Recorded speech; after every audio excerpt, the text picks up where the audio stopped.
All right. Are we ready to do this? You're silent, you're silent, you're silent. Background music is playing, because I think I got that fixed now. I think we're good to go. Then let's just get rid of the starting soon and get this started. Hello! Shadowcat back, and we are done with Final Fantasy. That has been archived and will be available as soon as I figure out exactly what I'm going to do with all these modules once they get done. I'm not actually sure yet. I mean, I've got all of them. It's just, I need to have like a portfolio or, I don't know, something for them. I'll get it figured out eventually. Otherwise, though, today we are starting on something brand new. And is it something that I am ready for? Absolutely not. Like, I mean, Final Fantasy was big. But at the same time, it also wasn't big.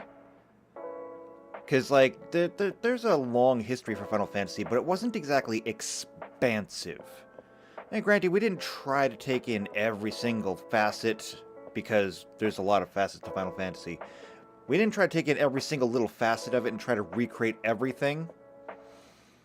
But it was still, there's still a lot to it. With Warhammer, though, Warhammer has just such a long history and such an immense scope that I'm not sure how I'm going to make this work. I mean, first off, I'm not sure if I'm even qualified to do it, but I'm going to make a try anyway. See, the nice thing is, for doing this, I don't actually have to be like an expert on everything Warhammer. Which is to say, I don't need to know the entire history with like all the individual times and dates and planets and everything else. I don't need to know the history of everything so much as I need to know how everything works. And when it comes to mechanics, I'm actually pretty good when it comes to mechanical stuff. So all we really got to do today is find out how we're going to mechanically adapt the Warhammer 40k stuff into into a tabletop game. Well, it's already a tabletop game. We're going to make it into a different tabletop game. So that's what we're going to be doing with this one. And the first thing we're going to have to do is just kind of organize how we're going to do this, because being that it is already a tabletop game, there are already multiple factions, it already has established technologies and power rankings and everything else. One of the things that I don't have, and I kind of wish I had, but at the same time I'm not sure if it's actually going to matter, is I don't actually have any of the codices. And so I don't have any of their numbers to go by. I don't think that this is really going to be a problem, though. The reason being that the codices will give you all the information that you need for playing the standard miniature game. And that gives you things like weapon power, weapon ranges, it gives you how many wounds each character gets, and things of that nature. Which is good, but I don't think that I need it. Because a Space Marine in the miniature game might get, say, 3 wounds until it's dead. And that's fine, but we're not using a wound system here anyway. I mean, I suppose I could if I really wanted to adapt that, but I don't really want to adapt that. I want to adapt it to Starjammer with the fewest number of moving pieces possible. And that's really the kicker there, like figuring out how to make the tabletop game work in a D20 system rather than a D6 system wouldn't actually be that hard. I mean, it already has a dice system built in, but I don't want to adapt the D20 system to the miniatures game. I want to adapt the miniatures game and the lore to a D20 system. So the fewer changes that I have to make to integrate it into Starjammer, which is what we're going to be using for this one, the better. Which means that we're not necessarily going to be saying, okay, we need to figure out how to take the Astartes with all of their different transplants and implants and genetic therapies, and how do we put each one of these into a different race? No, we're not going to do that. What we're going to do is we're just going to make a race that will be Astartes. We're not going to try and adapt all that. I'm not even going to make a template. I considered making it a template. But there is no such thing as a Xeno Space Marine. They all are human. So we don't need to be able to apply, or we don't need to apply a template to whatever we want. We just need to make a Space Marine race. And the same thing is true for the rest of them. Tau, we're going to be Tau. We'll look at what makes them special, and we'll make a Tau race. We'll make an Eldar race. Things of that nature. Now, what is going to be a template? Chaos. Because Chaos is not human-specific. There are, of course, Chaos Space Marines, which are just going to be Space Marines, but they're going to get extra things from being Chaos. There are Chaos Eldar. They're called the Dark Eldar. There is just, regular demons and things like that, which are already Chaos, and we'll probably have to make some kind of thing for them, I'm not sure. But even though I've never heard of it, I don't see any reason why there could not be Chaos Orcs or Chaos Tau or things like that.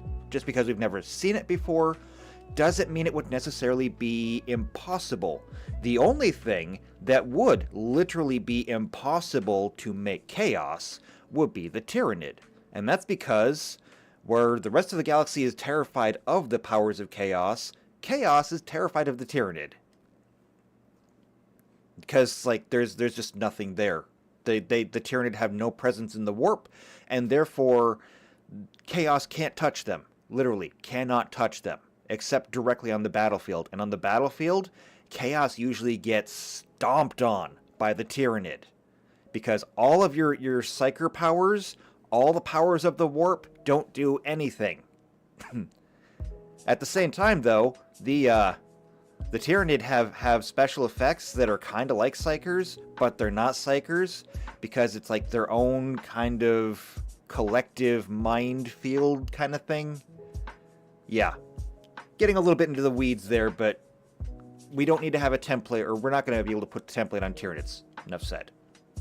So, we need to identify what races are we doing today. We'll need to work on how we're going to adapt weapons.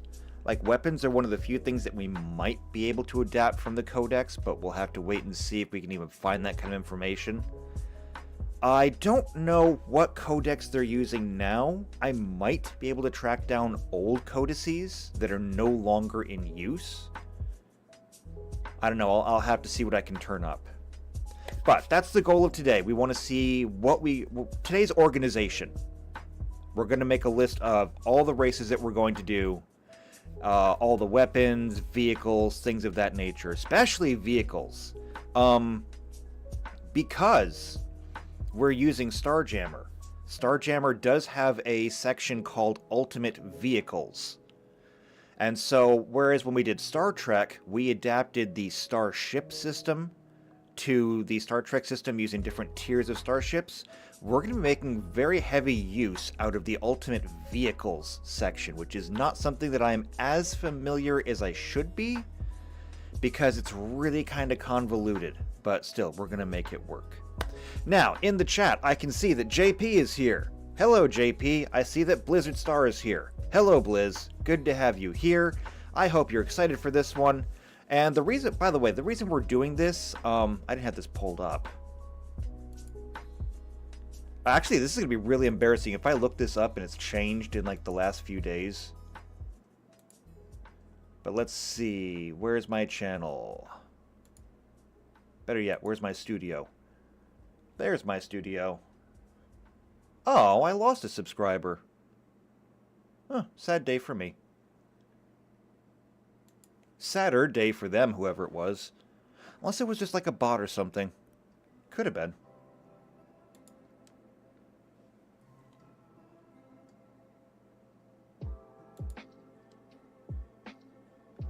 Okay, yeah, it hasn't changed. So originally when I put this up, let me go ahead and turn these things on because we're going to need them. Here is our browser. And there is our spreadsheet.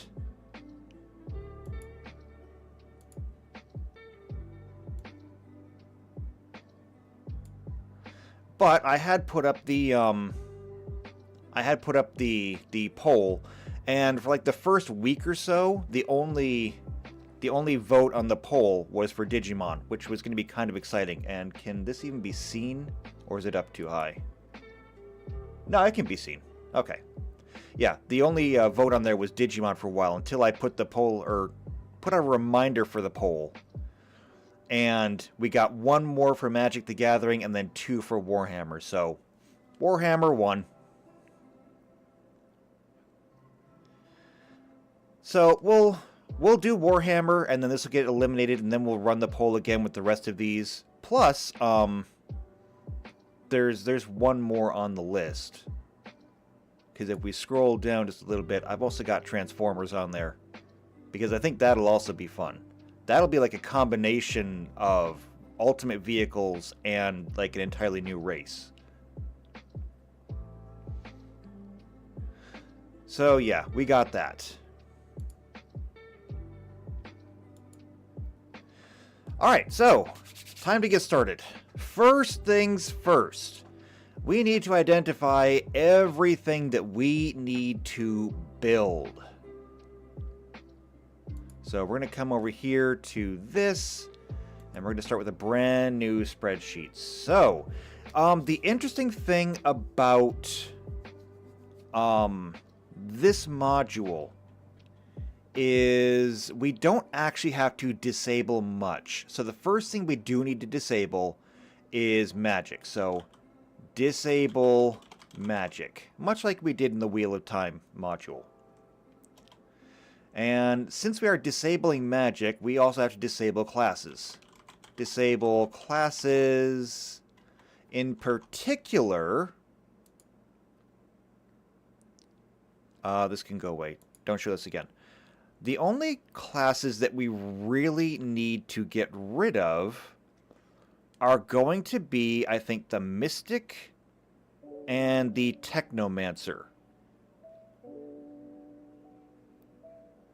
And so that should be that should be easy. Oh, and the Witch Warper. Now we're gonna have to add in Psychers. Almost sneezed. We're gonna have to add in Psychers, and we're gonna have to kind of build those from the ground up, as in terms of what they're going to get as psychic abilities. As far as the Envoy, do you actually have any kind of magic? You have Envoy Improvisation. You learn improvisations, little tricks to bolster allies, confound enemies, change the ebb and flow of battle using guile, inspiration, luck. Oh no, you're not a magic class. Never mind. You're basically a rogue trader, so that's fine. So yeah, Mystic, Technomancer, and Witch Warper. Everything else should be just fine. So, disable Mystic, Technomancer, and Witch Warper.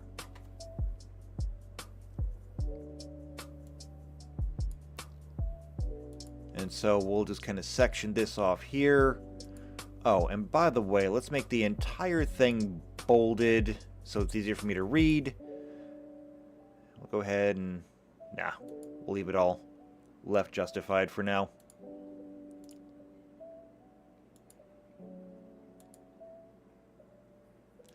Alright, so, disable those classes. Which still leaves a lot. I mean, it leaves biohackers, it leaves envoys, mechanics, mystics, operatives, everything else.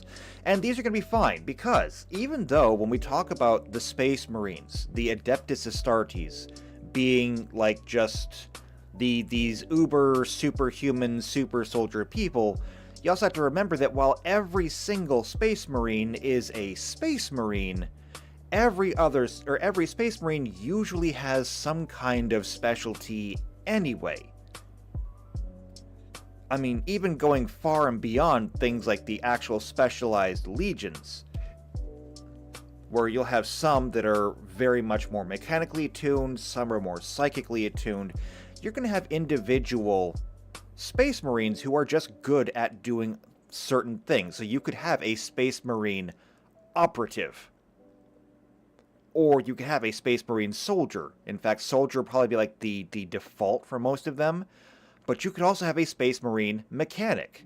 Specifically, you could have a Tech Marine, which is what that would essentially be.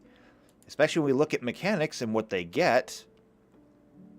A mechanic gets automatically an artificial intelligence, or as they would call it in Warhammer 40k, a machine spirit, and a custom rig, which if we look at the way Tech Marines are, one of the few things that they actually usually do, like almost universally and by default, is they replace one part of their armor with a red part to show the red of Mars, and they usually get some kind of augment attached to their armor, either like a manipulator cable or a mechanical arm or something like that.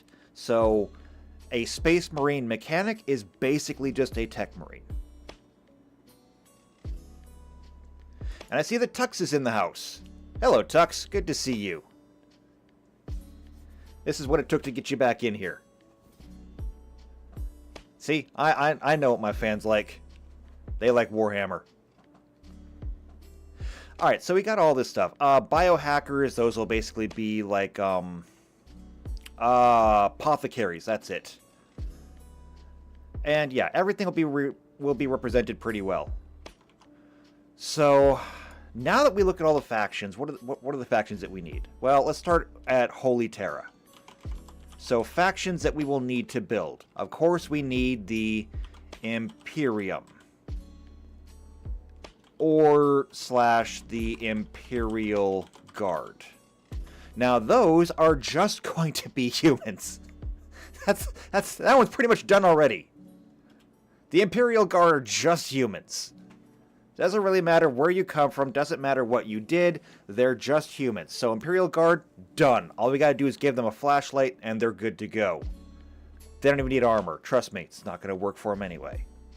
We're going to need the Adeptus Astartes. And we're going to, of course, need the... how do we want to put them? I'm just going to put Mechanicum. That's easy. There's so many names for them. There's technically the Cult Mechanicum, which is kind of what they were before the Heresy. Then there's the Adeptus Mechanicus. There's just the Mechanicum, or the Mechanicus. I'm just going to call them the Mechanicum. It's fine, whatever, I don't care. Technically speaking, what we're building here will work pre-Heresy and post-Heresy. Because we're just putting in the mechanics of it. We're not really doing the fluff. So, in the actual tabletop Warhammer, the faction you're playing and the codex you're using will change, whether you're playing pre-Heresy or post-Heresy, whether you're playing 30k or 40k. For this, I don't really care. Our Adeptus Astartes are going to be pretty much universal, so they will apply to all of the different chapters of Astartes. The only ones that this will not necessarily work for, I think, depending on how we do this, would be the Grey Knights. And that's just because the Grey Knights are made up of an entirely Psyker division. Every Grey Knight is a Psyker to some degree, and usually it's a high degree. But Psyker is going to have to be a template because we'll be able to apply that to just about anything that is able to be touched by chaos. And so we'll make it into a template that we can apply to any human, any space marine. You don't usually see chaos in the Mechanicum, so I'm not sure about that. But we'll be able to apply... Or no, I'm talking about Psychers, not Chaos. As far as Psychers go, no, there are no Mechanicus Psychers. There are Orc Psychers, though. They're the weird boys. There are actually now Tau Psychers, which is a move that I disagree with, but there are now Tau Psychers, and pretty much every single Eldar is a Psyker, just by default. The only ones who this really does not apply to would be the Necron, because they don't have Psychers as such. They have something that kind of stands in the place of a Psyker, kind of like the Tyrannid have something that stands in the place of a Psyker, but neither one of them is touchable by chaos. It's getting a little into the weeds. Either way, it'll be fine. So there's our human factions. As I said, we're also going to need to get us some orcs, because everybody likes orcs.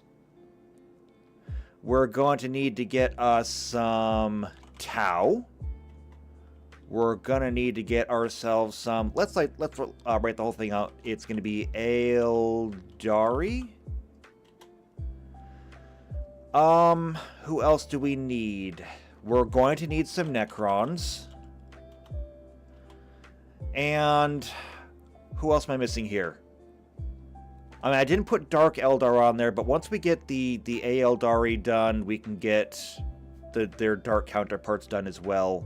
Same thing with Harlequins, and some of the other lesser ones. We're not really doing that. Once we get the racial stuff down, we're pretty good.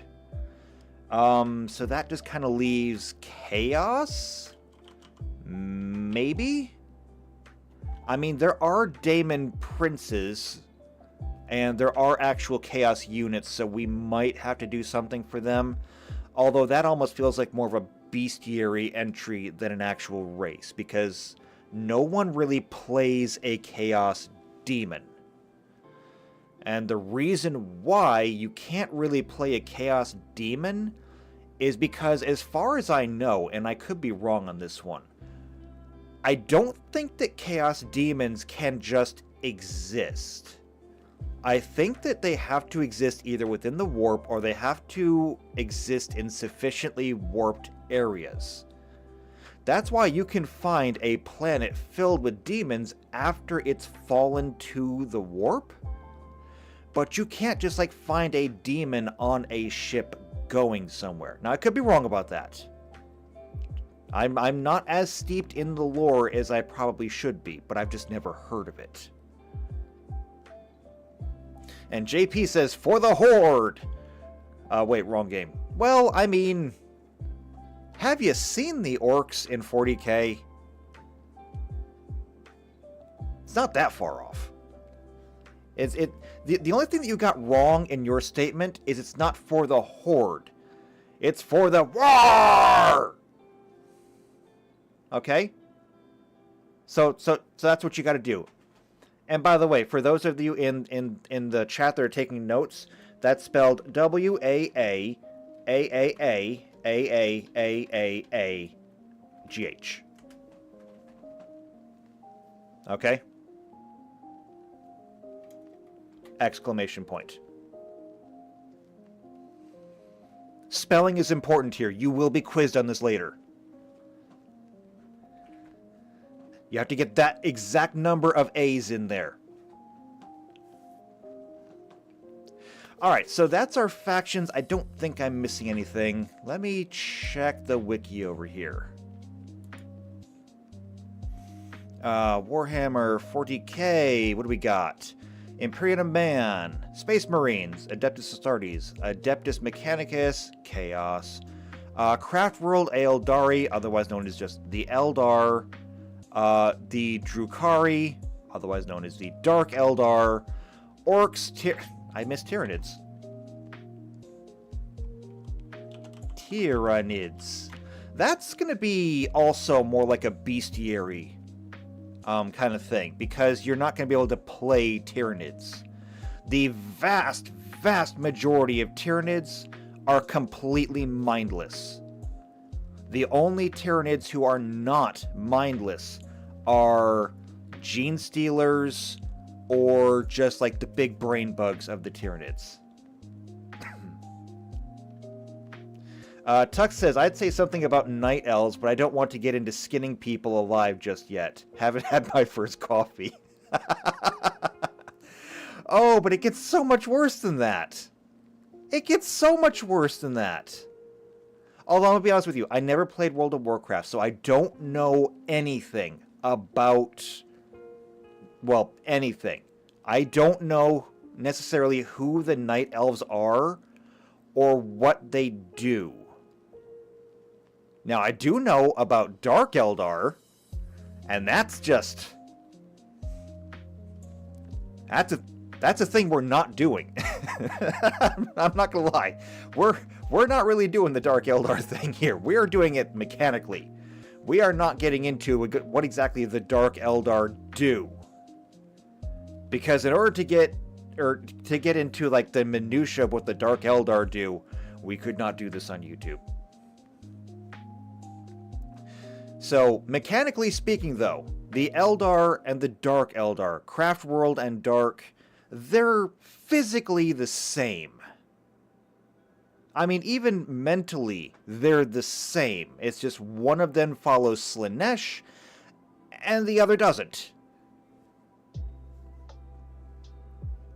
And it has to... I do believe that it has to be Slaanesh. I don't think I've ever heard of an Eldar falling to any other kind of chaos. Again, doesn't mean that it's never happened, just means that I've never heard it. But I mean, the Eldar were the ones who birthed Slaanesh, so yeah. And JP says, sad Dark Eldar noises. Do you know what a sad Dark Eldar is? A sad Dark Eldar is just a bored Dark Eldar. A sad Dark Eldar is just sad that there's nothing there to torture. That's a sad Eldar. A sad Elder just sits there and goes, oh, it sure would be nice if I was flaying something right now. Is there anything around here to flay? Ooh, look, a mouse! I don't know if the Eldar have mice, but they'd probably flay it. Alright, so that's going to be all of our stuff there. Now, what else do you really need to know? I can't really think of anything overall that we would need to work on. Let's see. In terms of just kind of global systems that we will need to work on, we're going to need Psychers. And this is going to be a template that we can just apply to whoever it is we need to apply it to. We're also going to need warp. I'm just going to leave it as warp. I was going to put warp travel, but we may need to have actual rules for the warp itself. See, travel in 40k is not like... what do I want to put it? It's not entirely like Star Wars or Star Trek, where you just charge up, hit the button, and you're gone. Now, granted, even in Star Trek and Star Wars, it still takes you time to get where you're going. In Star Trek, you travel at warp whatever, and it may take you so many days to get from one star system to another. The same thing is true in Star Wars. You make your calculations to make sure that you don't run into anything, and then you punch it, and you could be traveling for a few days at in hyperspace, hyperspeed really, until you get to wherever you're going. Warp travel in 40k is more akin to like that which you would see in Babylon 5, where it's an entirely separate dimension. Or the reason why they called the movie Event Horizon a Warhammer 40k prequel, even though it really wasn't, but I mean it was suitable, is because when the ship traveled, it left space. That is to say that if you were looking at ships traveling in Star Trek and Star Wars, if you had a map of the galaxy, you could actually track where it was going. And you could track it at every single point along its way. Sure, technically, Star Trek ships travel in what's called subspace, but it's still in space. And in Star Wars, they're literally in space. But in Babylon 5, when a ship enters hyperspace, it's gone. It ceases to exist in space anymore. It's not tangible anymore. It's not visible anymore. It ceases to exist entirely. Tuck says it's like going through hell in Minecraft. Technically it'd be the Nether, but you're right on the mark there.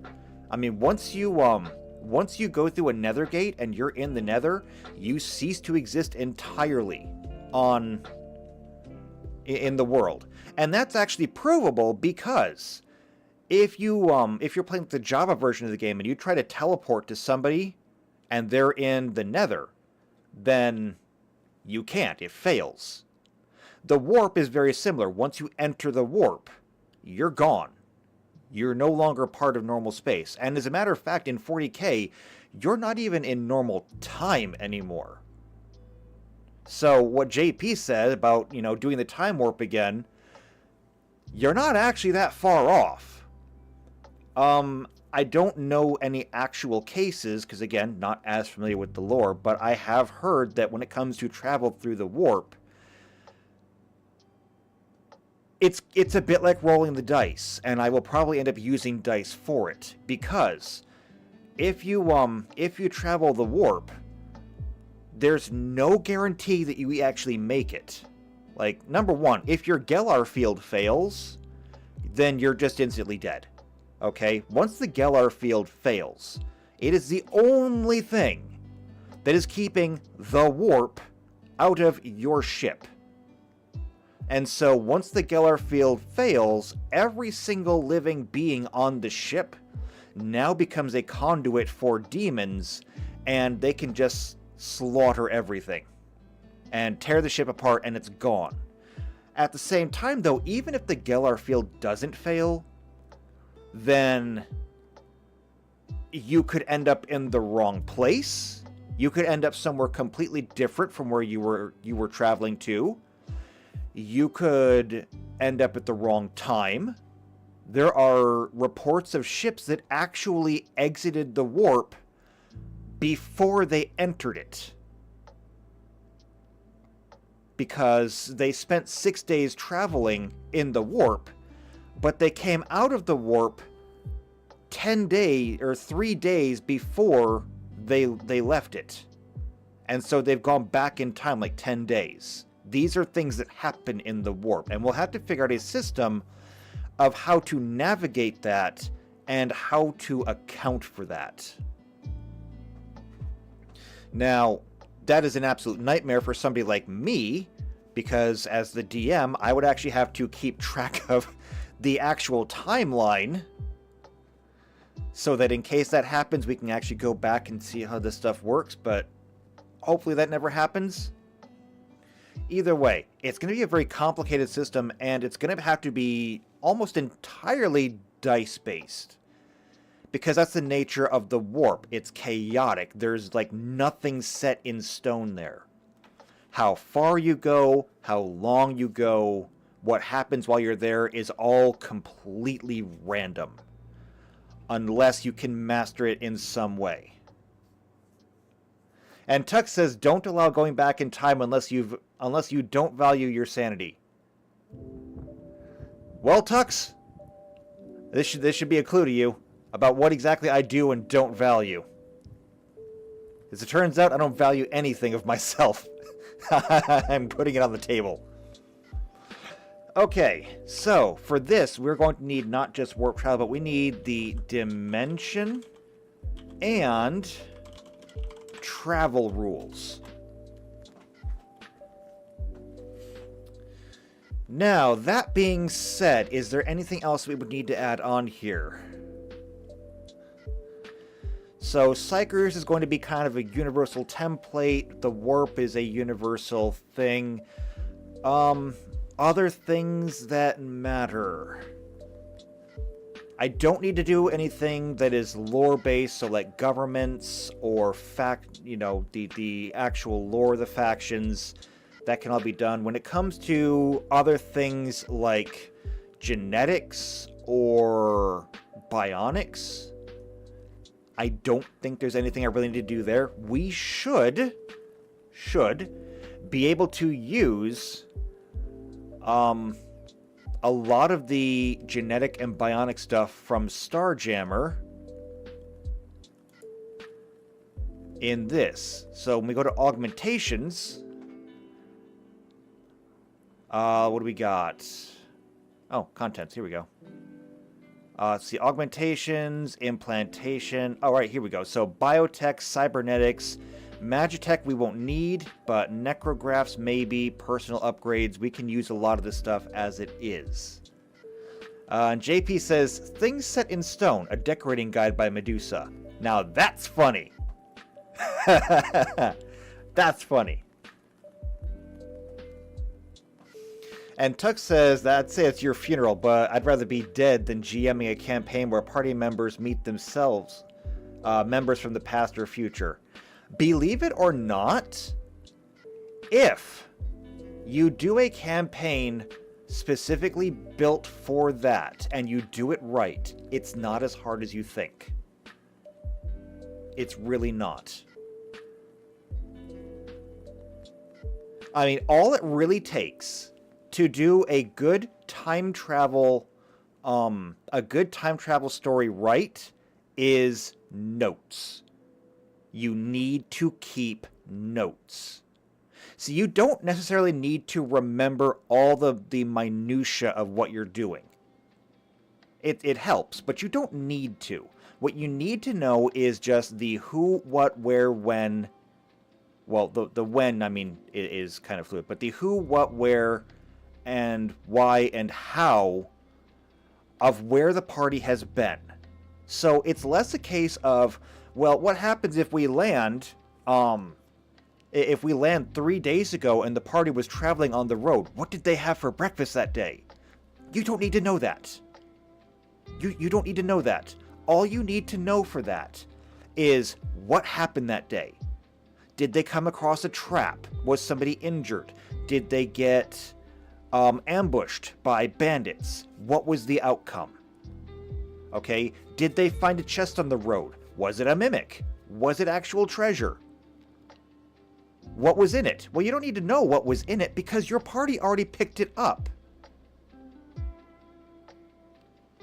So they know what was in it. Believe it or not, doing the whole time travel thing is actually not as hard as long as you took notes and you're diligent about it. This is where most other shows and games get wrong about time travel, because they didn't take notes, or they just didn't care. And then, when it came around to them saying, well, we're going back in time, then they have no idea what happened, or they didn't care to go actually look it up. And then you end up with paradoxes, you end up with plot holes and things like that. All things that are easily avoidable as long as you're diligent. And any good writer is diligent. It's like one of the things you must be if you're going to be a writer. You have to take notes. I mean, it's kind of a used up example, but look at Tolkien. Tolkien left so many notes. He turned it into a book. I mean, he wrote The Hobbit, And the Hobbit needed to have all this information. It needed to have information about the wizards. It needed to have information about the ring. It needed to have information about Sauron, because Sauron's the one that made the ring. Sauron was not even in the book. But he had to have the information about Sauron because Sauron's the one that made the ring. He had to have all the different politics involved between the elves and the dwarves. He had to have the entire history of the dwarves because he needed the history of the mountain. I mean, because if you don't have the history of the mountain, then how do you know what's in there, and how does Smaug have anything to collect? So he had to write all of these notes, and then he wrote The Lord of the Rings. And he was able to build off of the notes that he already had, and he said, you know, the 3 rings for the elves, the, 5 rings for the dwarves? 5 or 7 rings for the dwarves, I don't remember. And then 9, I think it was 5 rings for the dwarves, and then 9 rings for the human kings. And then, of course, the 1 ring to rule them all. And so now we've got even more world building. Where did those rings come from? Who taught him how to make the rings? Okay, where did those come from? Where did Sauron himself come from? How does he have this power? All of these things were notes that Tolkien had to write along the way, and eventually, his notes were so expansive, he just combined all of his notes and he wrote the Silmarillion. That's an example of a really, really good writer. Because at that point, they weren't even notes. They were just a canon part of the lore. And you could read it. It read like a story. And you learned everything that he needed to do along the way. Now, for running a tabletop game like this, you don't have to have notes that extensive. You just have to have a log of, on this day, went here, did this. Next day, went here, did this. Next day, went here, did this. That's all you really need. Time travel does not have to be a nightmare. But it is if you don't pay attention. Also, I see that PC Unicorn's in there. Hello, Unicorn. Let's see. JP said time paradoxes will cook your noodle. Maybe. I just said why it doesn't have to be. Tuck says that can be next week's live stream. No, next week's live stream is going to be a different race. JP says breakfast is a very big decision. Bacon is important. Tuck says, thankfully, never intended on being a writer. Hey, that's to your detriment. Writing is good. Unicorn said, meet Self. What did I have for breakfast this morning? Self. Trick question. The frying pan was a mimic. You were breakfast. Is Soviet mimic. And JP says, yikes, the Silmarillion what a difficult read. I never actually read it. I'll be honest with you, I never actually got through the entire Lord of the Rings. I read The Fellowship and I read The Two Towers. I never actually got to Return of the King. I did read The Hobbit, though, so I got 3 of the 4. But yes, I have heard that the Silmarillion is an incredibly difficult read. Tolkien is a difficult read on a good day. Because his writing is very, very dry. Which, I mean, he was a dry person. But the Silmarillion was even more so. Because the Silmarillion literally was written like a historical text. Because it basically was.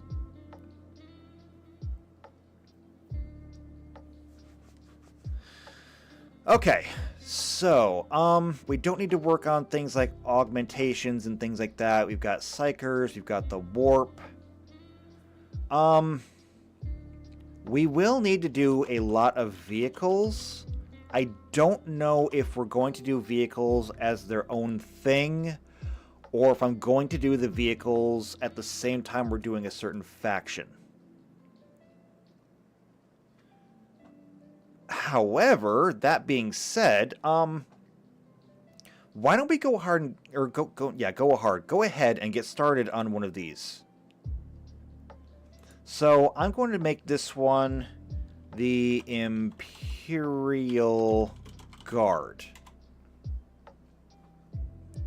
Now, the Imperial Guard is going to be really simple. So the race is just going to be humans. Bog standard humans. Nothing special.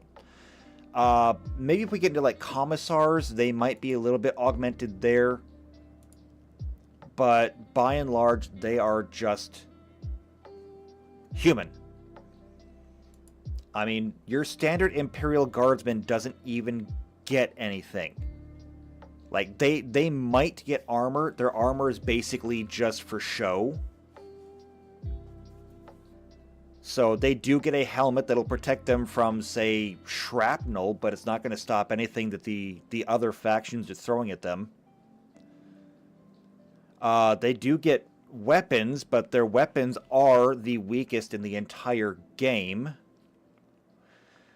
So, why don't we take a look at what he says here about them? So, the Astra Militarum.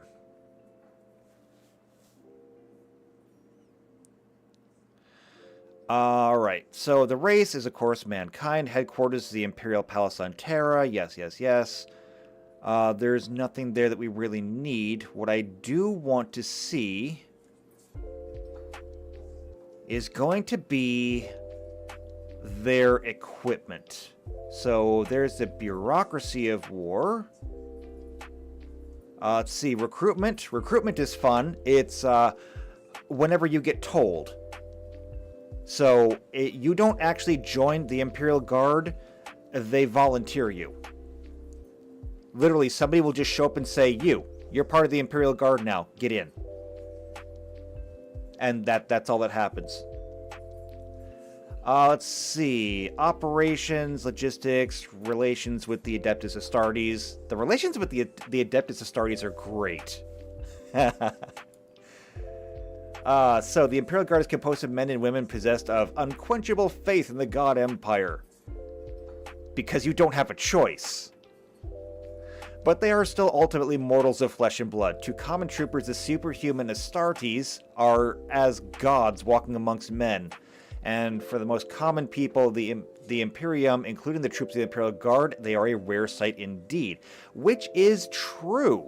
Most guardsmen, even if they survive a long time, will probably never see an Astartes. If you do see an Astartes, you are supremely lucky. Also, you're probably about to die. Like, if the Astartes have shown up, you are in way over your head already. Let's see. So, any Imperial Guard trooper finding himself in the presence of a Space Marine is likely to drop to his knees in abject supplication, so potent is the martial bearing of a battle brother of the Adeptus Astartes. Even senior Imperial Guard officers might find themselves stammering like newly commissioned subalterns when conversing with Space Marine. In the main, most Space Marines barely notice mere mortals, and it takes a great and rare man indeed to earn their respect. Rumors of their presence in a war zone can often generate great excitement among Imperial Guardsmen, but such rumors often prove to be false. An encounter with a single squad of Space Marines is a legendary encounter for the mortals of the present-day Imperium, even those mortals who are themselves pledged to the Emperor's service, and will result in hushed tales of awe told around the tables of the officers' mess for many years to come. I love the lore of Warhammer. It is so much fun. Let's see. Psychers in the Astra Militarum. They are there. Troop types. We got guardsmen, platoons, infantry squads. Yes, yes, yes. Oh, and the Penal Legion. So if you go to prison in 40k, you'll likely just end up as a guardsman. I mean, it's very progressive of them. They don't have the death penalty. You just join the Imperial Guard. You know, same thing. This is something we're going to need. The armored support, the Destroyer Tank Hunter, the Hydra Flak Tank, the Lehman Russ, with all of its different different variants. We're just going to make like one Lehman Russ tank, and then we can just put whatever we want on it. As far as artillery support, the Basilisk, which I do believe is just a cannon, the Deathstrike missile launcher, these things, they're kind of already in the game, just under different names. Like, we already have rocket launchers. If we come back here and look at weapons, if we... Let's see, I want heavy weapons, I think. Advanced melee weapons, grenades, ammunition. Well, I mean, here we go. Even under ammunition, we've got mini rockets, grenade arrows. We got advanced missiles. We got tactical missiles. So yeah, see, the things here, we already have what we need. They just need to be kind of renamed.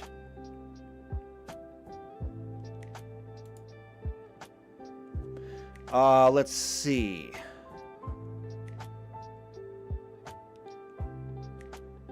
Alright, let's just take a look at the regular guardsman. So the regular guardsman is the ubiquitous representative soldier of the Astra Militarum, as he makes up the very backbone of the organization. And there he is. See, doesn't he look happy to be there? He's having the day of his life. See, armed with low-power laser weaponry known as las guns, an individual guardsman's lethality is minimal. Clad in the standard flak armor fabricated from basic metallic alloys, they have little protection in comparison with the Astartes and the other intelligent species' frontline warriors. Instead of cybernetic upgrades, demonic chaos powers, or biomechanical weapons, guardsmen face up to the universe's unimaginable horrors with nothing more than a las rifle in their hands and the fire in their bellies. Guardsmen are used differently by their regiment, depending on their commanding officer's preferences. So, like, flak armor. When we take a look at flak armor, what are we looking at here? I mean, it's not much. Many layers of ablative and impact-absorbent material go into making each suit enough to deflect or negate most low-level attacks, such as small arms, shrapnel, or proximity blasts. Solid hits from high-impact weapons can generally negate it, but given that it is relatively lightweight, cheap to produce, and dependable in most combat situations, many veterans keep using flak armor even when offered better. So again, if we come over here to Starjammer and we look at armor, we are probably going to be looking at light armors. And as a matter of fact, can we find anything that even says flak around here?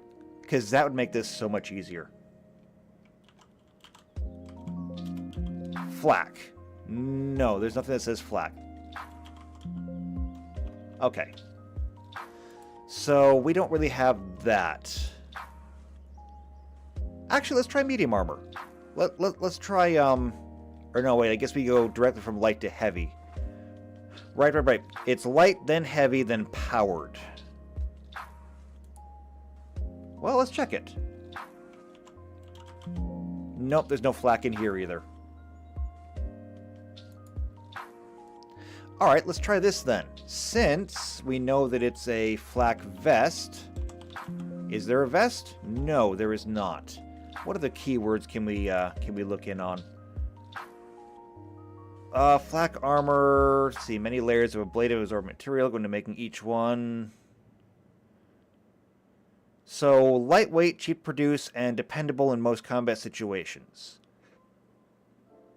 Flak armor usually consists of a breastplate, shoulder pauldrons, knee plates, greaves, and a helmet.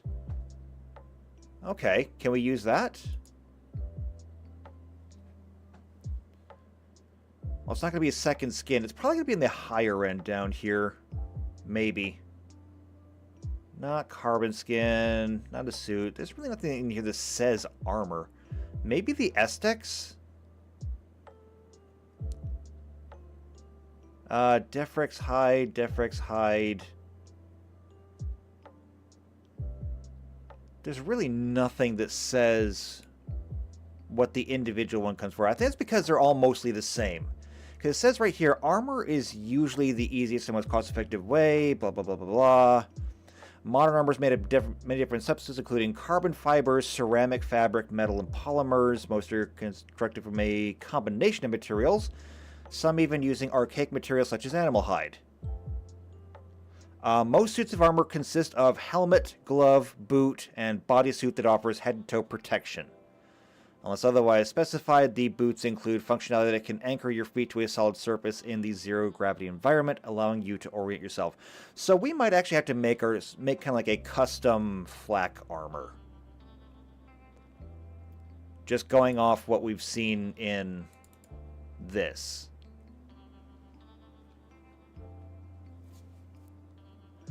Because we can look at this and just say, you know, what do we need? So what would a good level 1 armor look like? So, like, we got at level 1, the Aztec suit, the second skin, or the stationwear flight suit. Now, it has to be level 1 armor.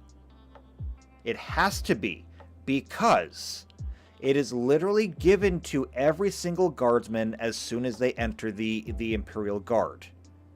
There is no training that really goes into this. There are no training facilities for the Imperial Guard. There are training facilities for the officers, but the average guardsman gets like 0 training except for, this is a last gun. This is a power cell. This is how you put the power cell into the last gun. This is the trigger. This is the safe. Oh wait, that's right. These don't have safeties on them. This is the trigger. Don't pull it until you're ready to shoot something. Okay? Understand? Last gun, power pack. Put them together, shoot. You're good to go.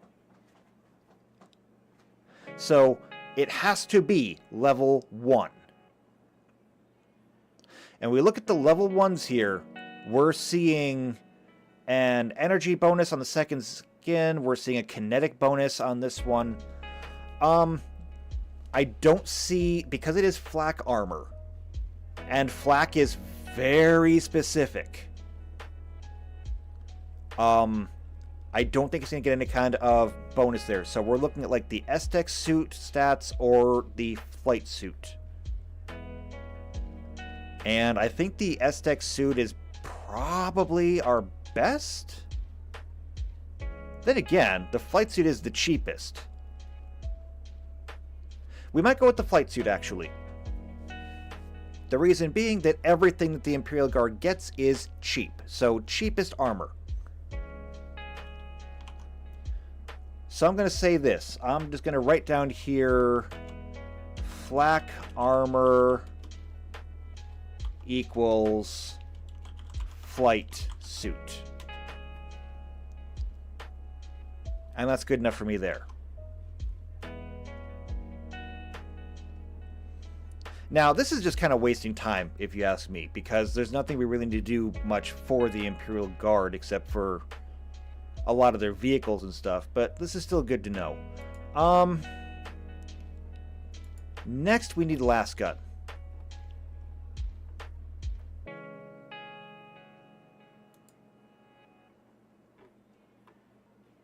Alright, where is a link for that?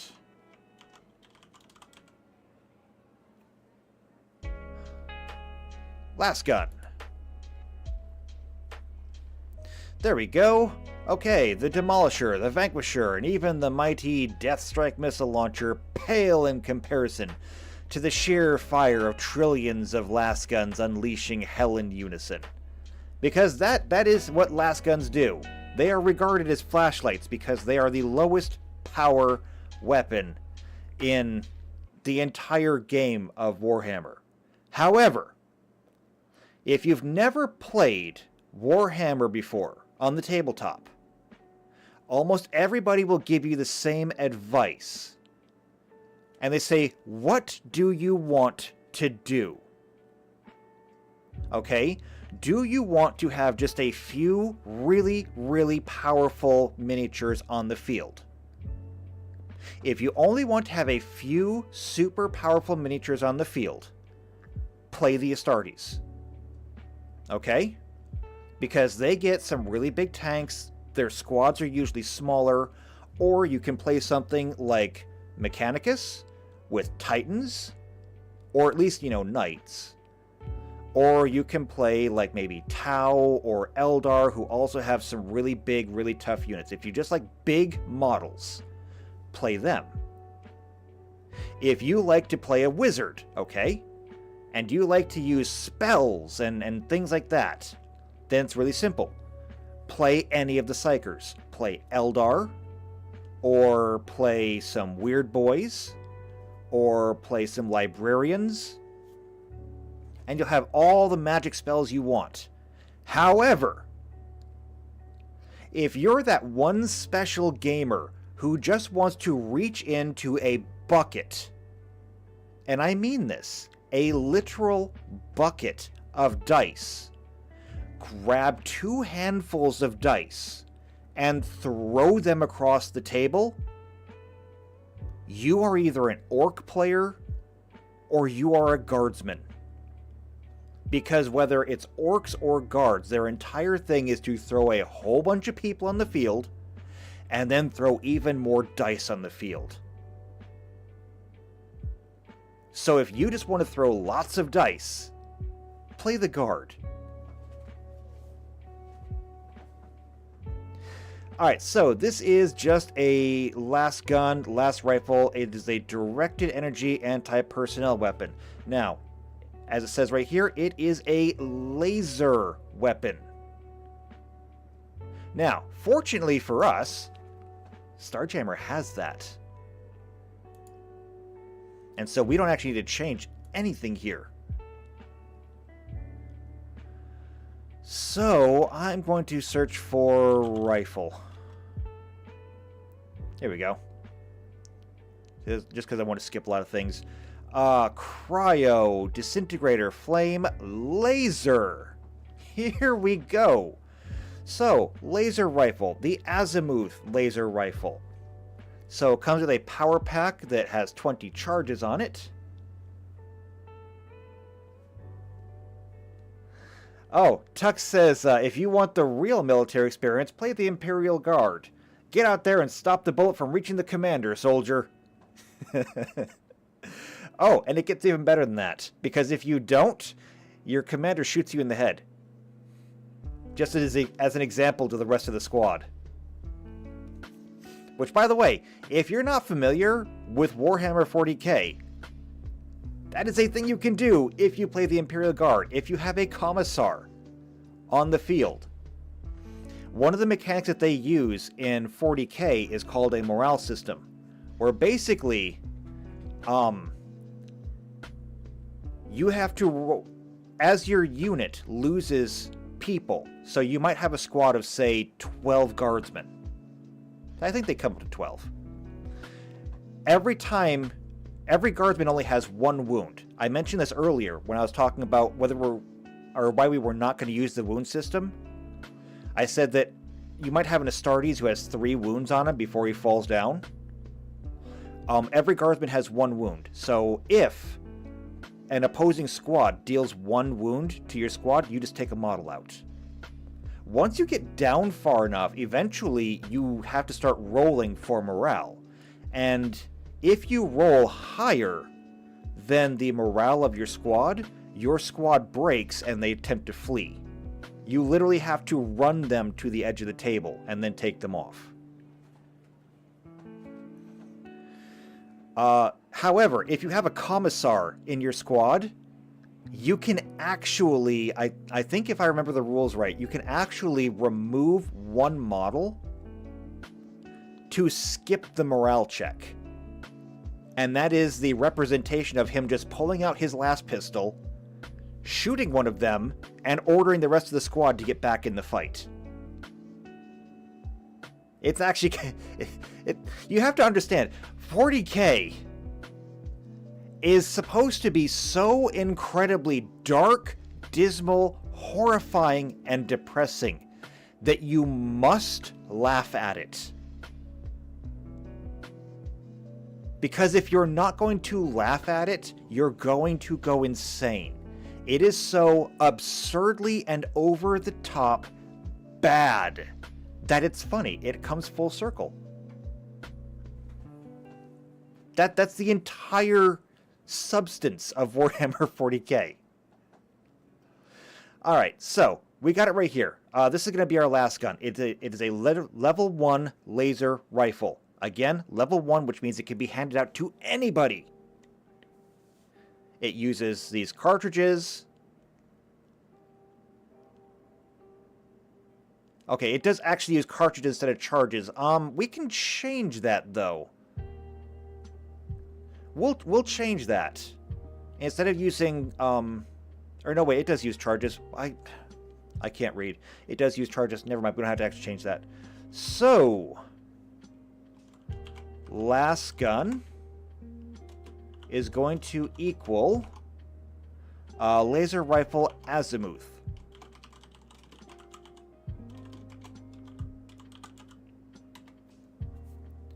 All right. So if you're a guardsman, that's what you're going to get. That's how we make this equivalent. Now, I don't actually expect anyone to be playing a guardsman, but if it comes up, it comes up. Maybe your character was previously a guardsman and you got left behind on a planet, and so now you're kind of off on your own, and you get picked up by a rogue trader. I mean, I'd accept that. Okay, let's see. Standard issue for the Skitarii, as well as all Astra Militarium rank and file stuff. Ah, there's my favorite. The Long Lass. That's my gun. Though not as powerful as the kinetic projectile weapons such as the ubiquitous bolter, the lower cost of production, lack of requirement for ammunition production, and resupply make the last gun the best choice for the large forces of the Imperial Guard, which is something that we need to add in here, actually. It's rechargeable. That's one of those forbidden, forgotten technologies from a bygone era. The battery pack for a last gun can be recharged by exposing it to any energy. Nobody knows how it works, but as long as it is being put into a situation where there's more energy available than is inside the battery pack, it will absorb the energy. That is to say, you can recharge it by plugging it in, you can recharge it by putting it in the sun, or you can recharging it by throwing it in a fire. So long as there is more energy around it than in it, it will absorb energy, which is super cool. I need a couple of those battery packs.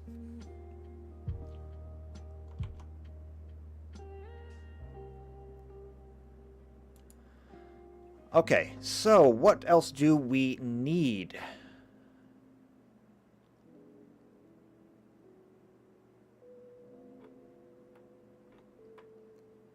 So, regimented squads, penal legion, fast attack types.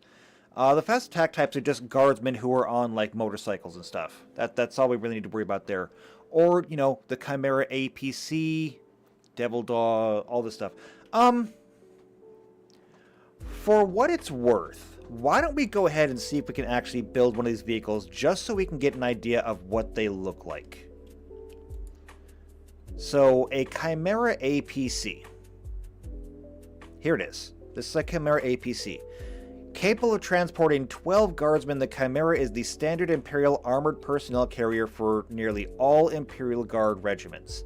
It is amphibious, capable of supporting naval assaults from orbit. It is often the basis for other Guard vehicle variants, such as the Basilisk and the Hellhound and the Griffin's self-propelled mortar platform. They play a heavy role in a highly mechanized Imperial Guard army, such as that of the Armageddon Steel Legions. Alright, so something we have not tinkered with yet, and I kind of dread getting into, but let's go ahead and put this together, is ultimate vehicles. Now, the one thing that I will say about ultimate vehicles is this is perhaps the worst written web page I have ever seen in my life. And while I can understand why they did it this way, it does not excuse the fact that they did it this way. So this is going to be a headache. This is going to be a struggle. We're going to get through it together. Okay.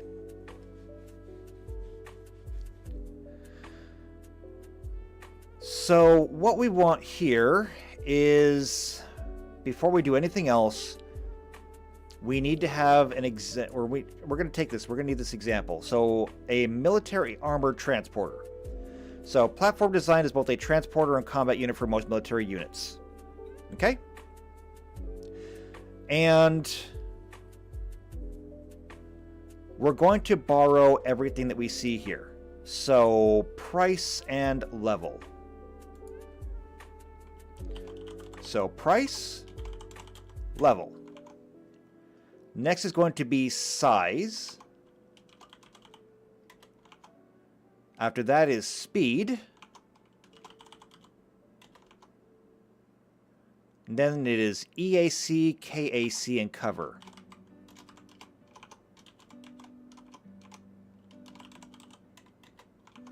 And I will explain all of this when we get to it. I just want to have a template ready, though.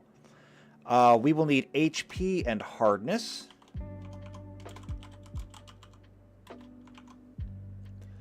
Then we will need to have attacks.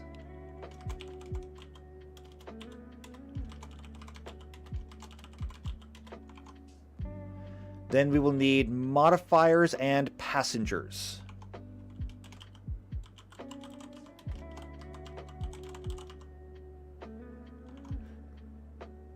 Now, in this example, we're talking about pretty much everything that we would need in one of these vehicles. So 1 pilot, 1 gunner, 10 passengers, or additional cargo. And so that kind of works for what we need, but we're not going to just take this. We're going to make sure that we build it ourselves.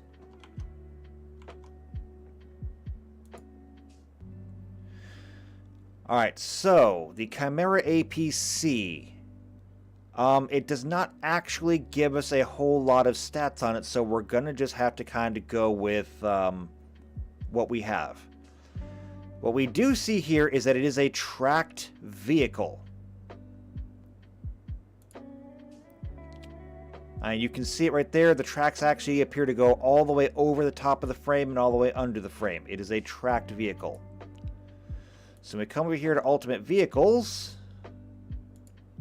We start from the top. So, building it your way. First, create the idea of what vehicle you want to create. Is it a car? Is it an unarmored military vehicle? Bear in mind this guide is squarely focused on vehicles.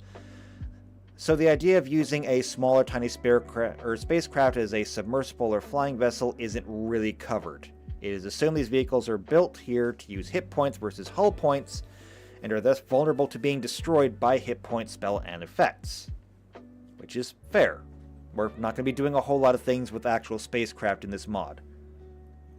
Mostly because the spacecraft in 40k are insane. The spacecraft in 40k can have tens to hundreds of thousands of people on them.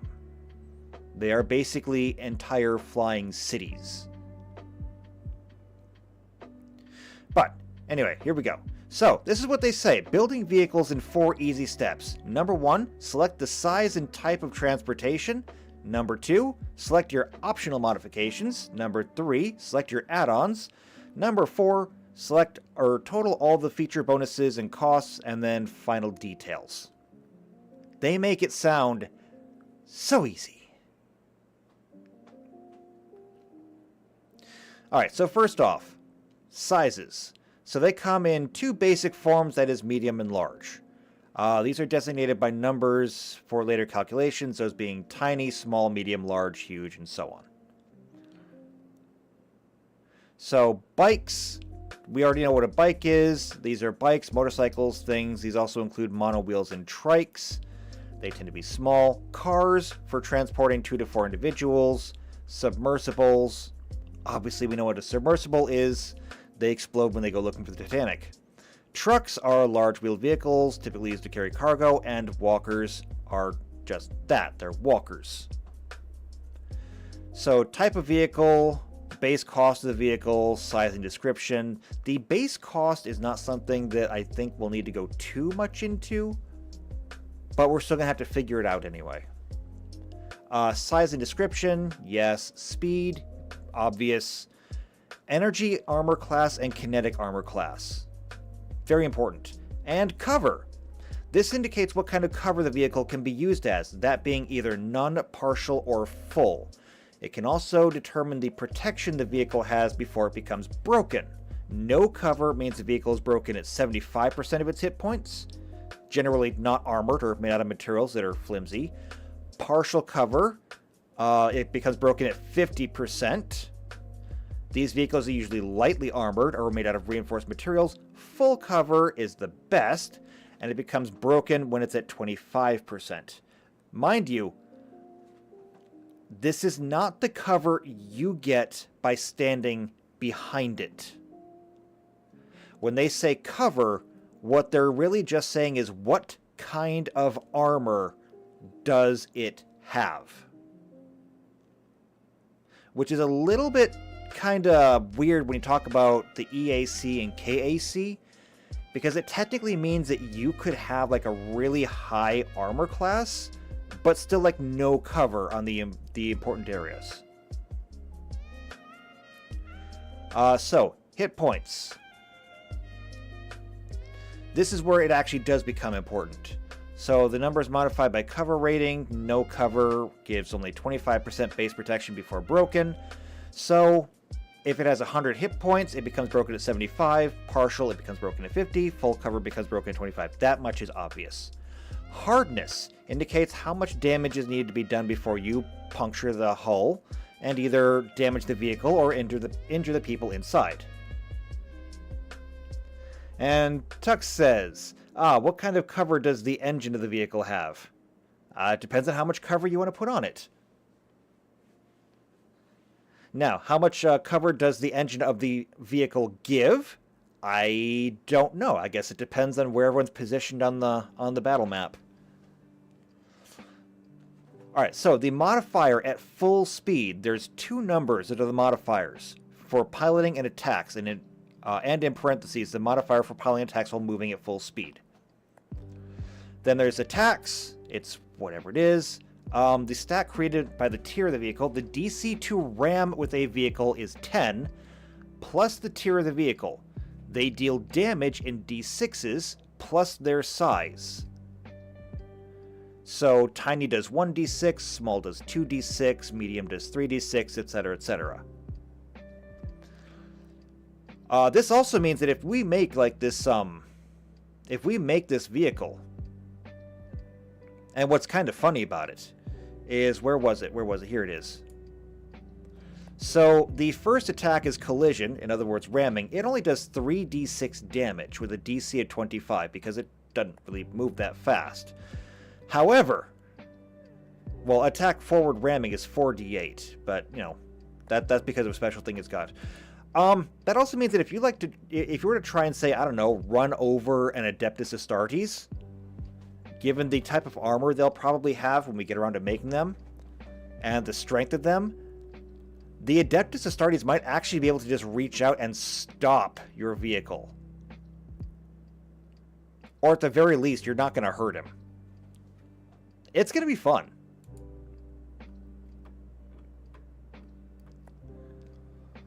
Alright, so then there's the attacks, passengers, and then, this is what I really hate about this, then it gets into, instead of going on and giving you the rest of the instructions, they always give you the example vehicle builds. And I hate these, because they'll give you lots of them. Like, here's their example build. It gives you the stats, and it explains it, but then they just go through and they give you all these. So, like, here's a limousine. And then so on and so forth, and I don't like it. So, what we're going to do here is... I want to start off with a tracked vehicle. I think that's an option. Large wheeled vehicle, large submersible. Here we go, large tracked. Alright, these are some of the largest vehicles developed. Military tanks and heavy cargo crawlers are seen as this vehicle type. These vehicles can carry up to 8 medium passengers and cargo or a heavier payload. The vehicle is 12 feet wide, 12 feet long, 12 feet tall. So, it's a big boy.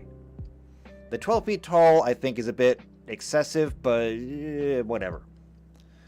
So, they do give us some sample vehicles, a small track construction vehicle, a bulldozer. Only really good at your local city hall, not really good in the battlefield. Tracked artillery vehicles, personnel carriers, military tanks. But, this is what we want to do. So the first thing that we have to do is we have to pick a level for this. And given that it is the Imperial Guard, we should probably start with just a level 1. And so I think we can start filling this in. Price, I don't know. Level 1. The size is going to be large, I do believe, right? I mean, it does say this vehicle is 12 foot wide, 12 foot by 12 foot by 12 foot by 12 foot. JP says they need sand crawlers and Jawas. We are not doing Star Wars, okay? That is a galaxy far, far away from where we're working today. Okay, we're doing this galaxy. Just in the far, far future. See, I can understand how you made the mistake, but one of them is distance and one of them is time. Okay, so you're on the wrong axis of this graph. All right, it doesn't actually tell me how big the vehicle has to be, so I'm just going to have to say large. So size, large. And what was the modifier for large? Let's see. Size and description.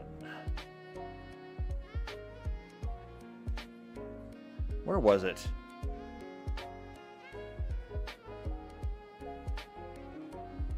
I know it was up here. Alright, here we go. Large. Large is a 4. There we go. That's just to help me remember. Speed. For speed, we gotta go back down there. Let's see. Watercraft. Where was it? Medium. Here we go. Large tracked. Oh, yeah. I mean, I guess it does say it right there. It is a large vehicle. Speed. We can actually just, I think, copy and paste this.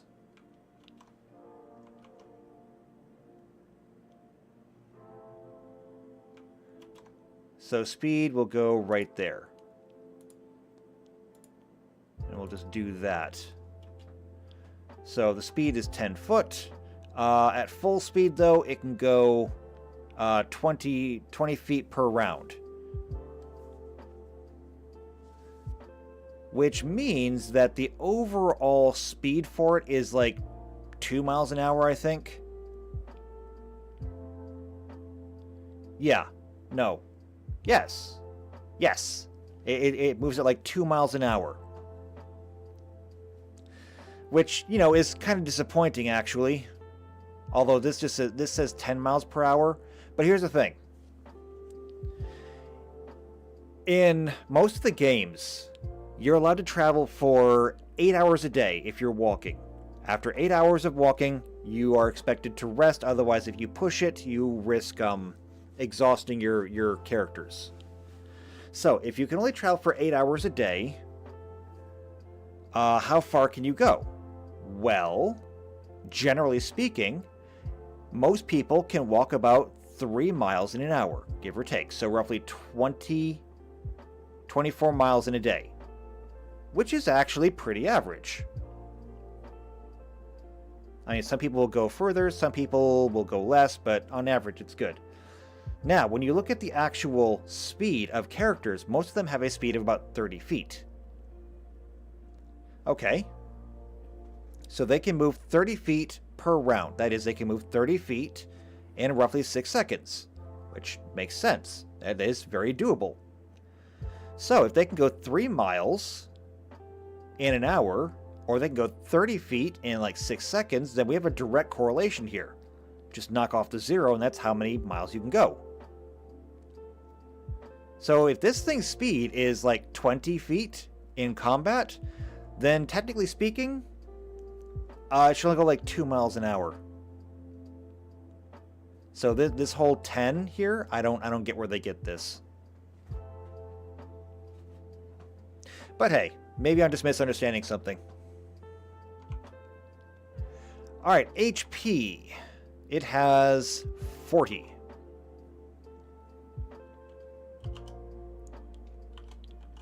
And it becomes broken at 10. And it has a hardness of 10.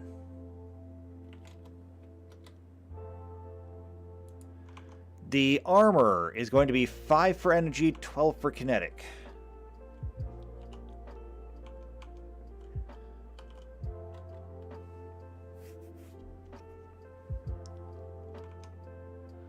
Alright, and the cover is full. Did I get that already? Yeah, cover is full. Alright, so that's all the information they were going to get from there. The problem, however, is it says that it will carry up to 8 passengers and cargo or a heavier payload. So it's 8 by default. And we're going to have to change that. The modifiers are +3 piloting,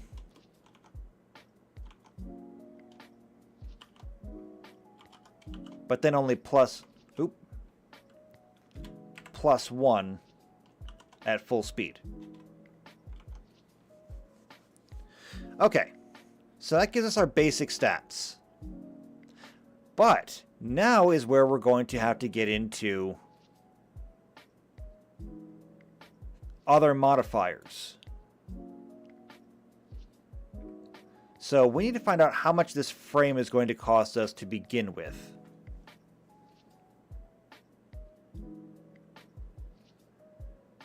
Let's see. The base cost of the vehicle per level. This is the base cost. Where does it actually tell me that, though?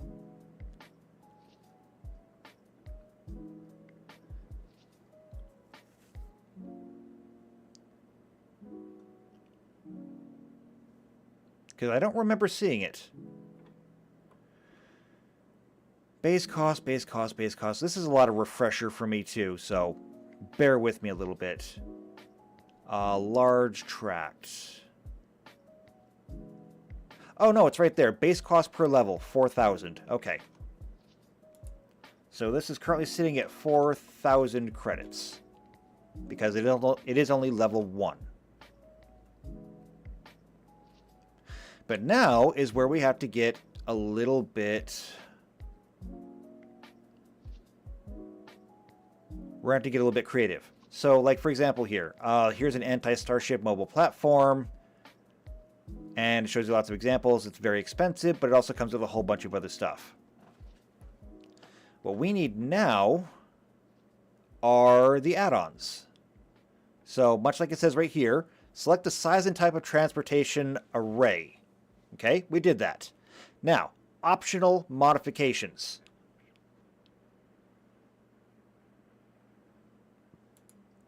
So we come down here.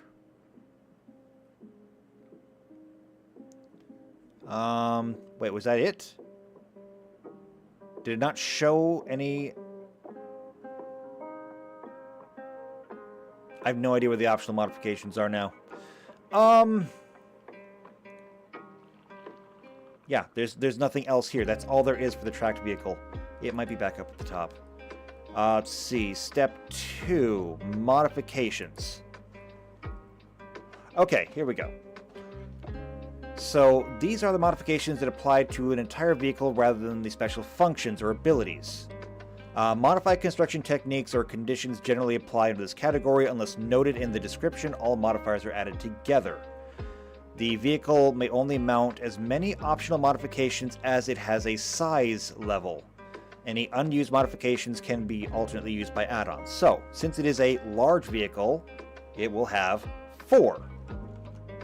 Because, see, large, 4. Yeah.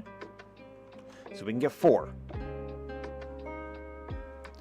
Alright, so we can get advanced materials. This increases its hardness. Not really important for us. Aged. This decreases hit points and hardness. Can be taken multiple times. Let's see. I don't know why you would really want to take this. That'd be more like for me, because you wouldn't want to take an aged vehicle. You get nothing for it. Agricultural, no. Alternate locomotion, no. Armored, light. It's already heavily armored, so don't really need that. Civilian, no. Cargo, no. Fast, I don't think it's very fast, but I don't have a codex here to actually look at it. Flight system, it does not fly. It does not hover. It does not even jump. Launcher system, however. Let's see. This allows a vehicle carrying a mecha or other vehicle to launch or be launched from it. I don't think these things actually launch other vehicles, so no. Lumbering, no, I don't think we really need this. Mass transportation, though. This allows it to carry 50 times the typical passenger limit. The modification is typical for mass transit vehicles such as bullet trains, large passenger planes, or large water vehicles. It multiplies the standard frame by 8. Oof. Okay, we're not doing that. Mecha or vehicle transporter, no. Military, however. Let's see. Comprehensive modification increases all the major functionality of the vehicle's frame, increasing speed, hardness, hit points, armor class, base speed. Yeah, just everything by 25%.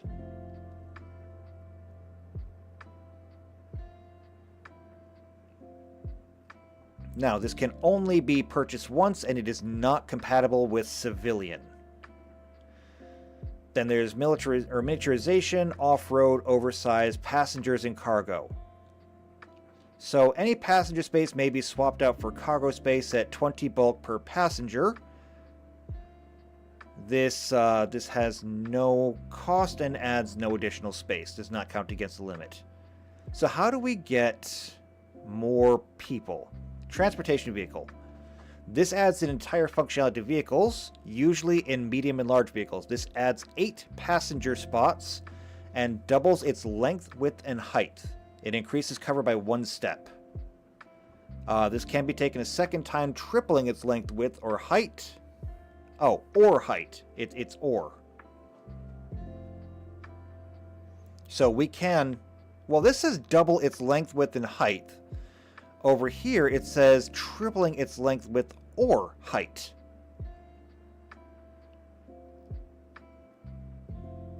So which is it? See, I told you, this is like the worst written thing ever. Trying to build vehicles is a bit like trying to decipher the Sphinx. By the time we get done with this, we'll have it mastered. We won't need to go through this as much. But let's see. Transportation vehicle. This adds 8 passengers. We don't really need 8. We already have 8. How did the example get done?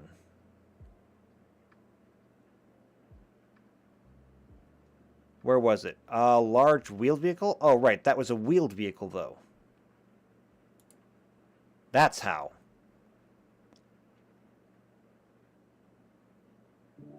Yeah, that's how that got with it, because a wheeled vehicle only holds 4 medium passengers. And so when they added transporter on there, because I bet it's down here, modifiers, let's see, passengers... Oh, it's not actually showing them. I don't think the modifiers or anything like that. No, wait, here we go. Transportation. Yeah, it's right there. So it got heavy, it got transportation, it got military, additional hit points, deflector shields, increased mobility, construction tool, and deflector shields. So yeah, it got transportation, that's how it got up to 12. We're going to have to add transportation on ours.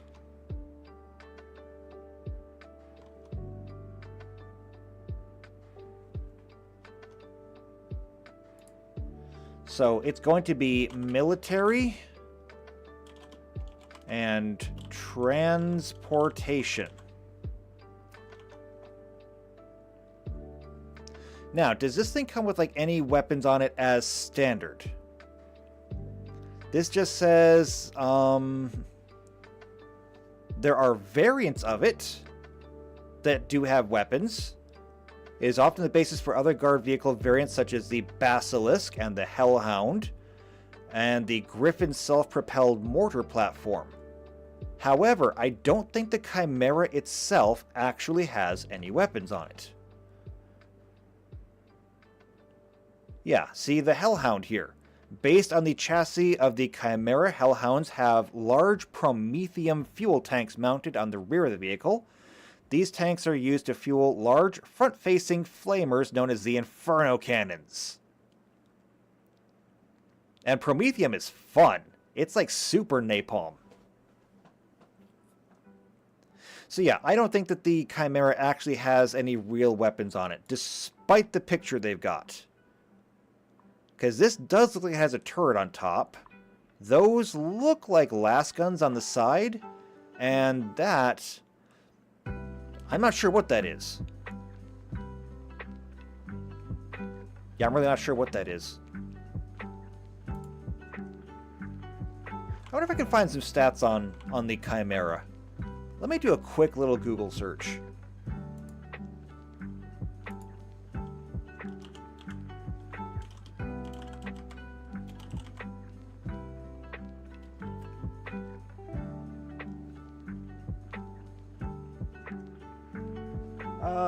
Let's see. Chimera.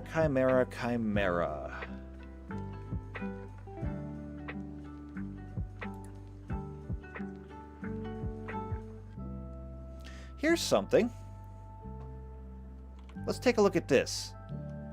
Super hard to read. That must mean it's got lots of good information on it, right? Alright, this has got to be bigger. I cannot read this at all. Alright, the Chimera is the primary infantry transport for the Imperial Guard. We know that much. See, there it is. There's a nice looking Chimera. It does have guns on it. It does have a turret on top of it. Let's see. It did operate, on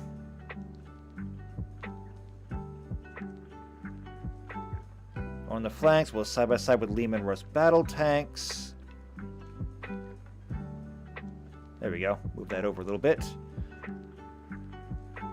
Let's see. With their communication equipment and scanners, Chimeras are suitable command vehicles, while those with dozer blades can clear terrain for heavier vehicles to move through or provide nighttime illumination from their searchlights. While generally armed with multi-laser and heavy bolter, those fitted with heavy flamer are popular when fighting in dense terrain, such as jungles and forest. Usually 1 in 3 Chimeras will be outfitted as a flame tank. Okay, but I think that's what we need. It says generally armed with a multi-laser and heavy bolter.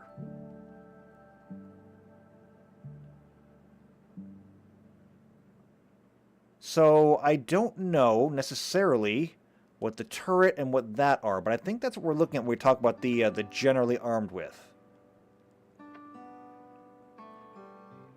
That kind of looks like the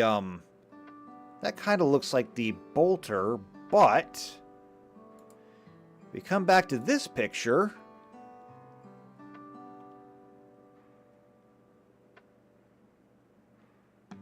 I don't know, it's hard to tell. I'm not sure necessarily which is which. I mean, is that a bolter? It kind of looks like a bolter. Alright, I'm going to go ahead and say it's a bolter. So, bolter and multi-laser, according to this. Actually, why don't I just look at this? Multi-laser. Does this link go anywhere?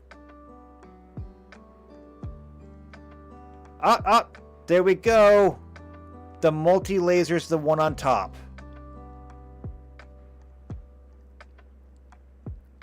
Well, there we go. Okay. And that means that the heavy bolter's got to be the one in front.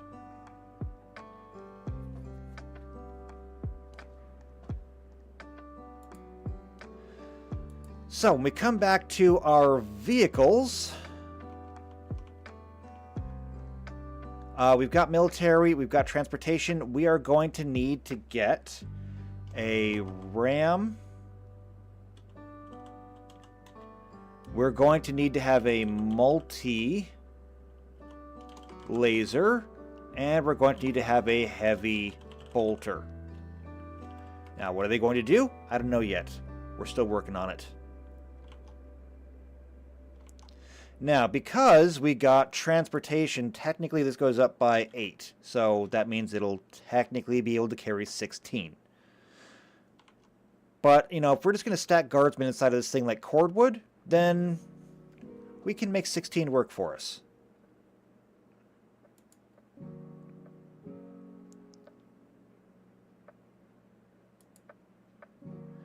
Now, military. What did that do again?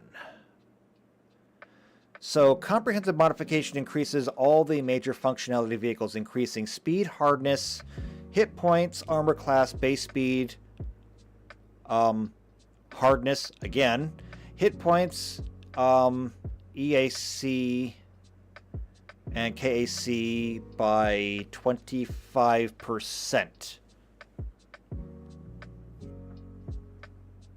Speed, hardness, hit points, armor class. Oh, period. Base speed, hardness, hit point, alright, is increased by 25%. Okay, so, speed, increased by 25%. We're going to be rounding down. So it's currently 10, 20, 10. That's going to turn into, by 25%, that'll turn into 12, 25, 12.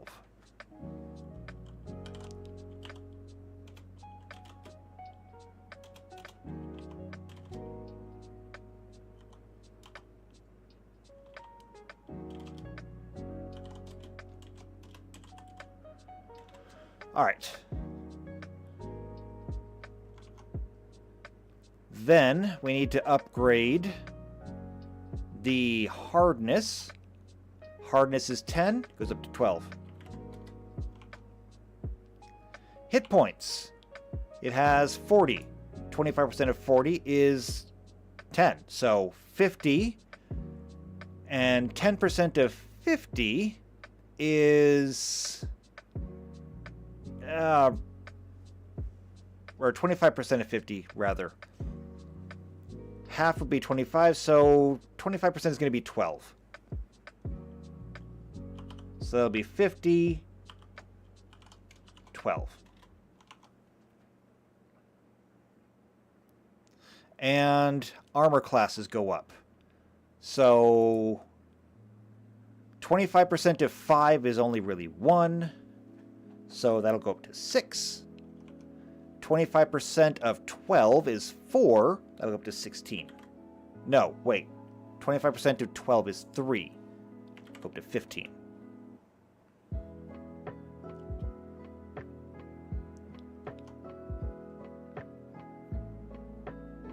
Alright, and that's everything that we need for that. Now, as far as the RAM goes, the RAM does 1d6 per size, if I recall. So hit points, hardness, modifiers, attack. Okay, this stat is created by the tier vehicle. The DC to RAM with the vehicle is 10 plus the tier of the vehicle. So in this case, it's only like DC 14. They deal damage plus size.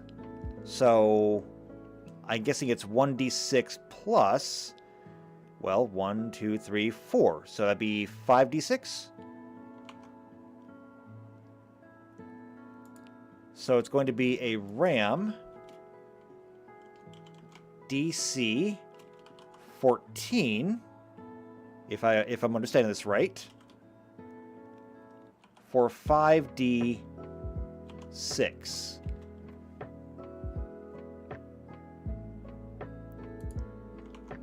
Does that seem about right? If we look at the if we look at our limo down here, the limo is only a medium-sized vehicle. So wait, hold on. Attack. Medium-sized vehicle. Okay, I don't think it actually adds the extra one. So this is only going to be a 4d6.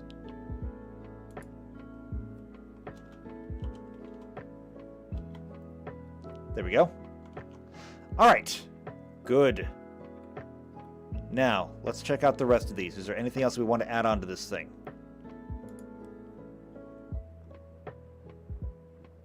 So, transportation is the last one that we got. Thruster modification, no. VTOL, no. Alright. So, modification summaries, base percentage. Right. So, a lot of these are simply done on a percentage basis. And so, military... where is it? Is going to be a 4% increase. And we're just going to go ahead and, let's see, percentage. It's going to be 4 until we get to transportation.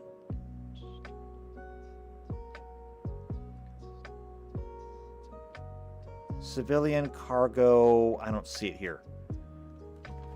Transportation vehicle. Okay, this adds 8 additional passenger spots, doubles its length, width, and height. I'm going to say I'm going to go with or, actually, because the second one says or, and that just makes more sense. So, double the length, width, or height. I actually don't have that in here. So I'm going to say dimensions. And I'm going to go ahead and double the length. So I'm going to say it's going to be 24 feet by 12 feet by 12 feet. Which doesn't really look like the picture we've got here. Because this thing does look more squarish. But, yeah, whatever. It's fine. As a matter of fact, if I was to split that up, if I have to add 12 feet, what if I just add 4 feet to each side? So what if I just go 16 feet by 16 feet by 16 feet. Okay, now it's square again, and it still satisfies all of our requirements.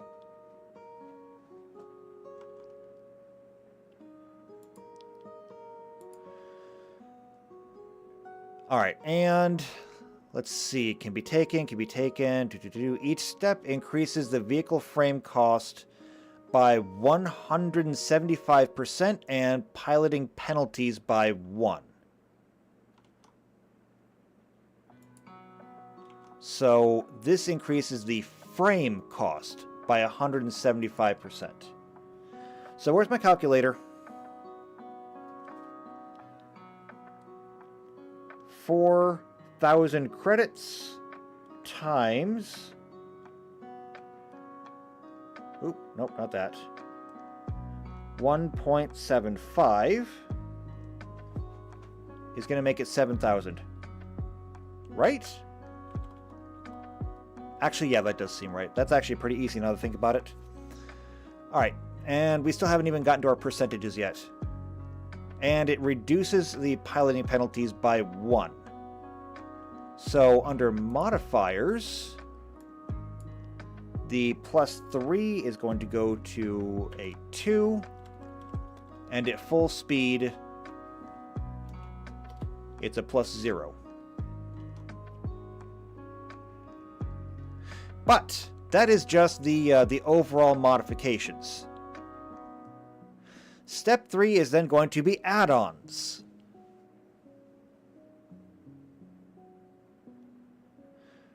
Alright, so auto control unit. Inexpensive controller device allows vehicle to pilot a pre-programmed route without input.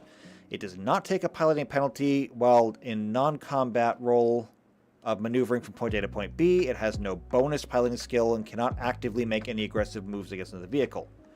Once the auto control is disabled, however, it returns to the role of the pilot. I don't think these tanks have self-driving. They're not Teslas.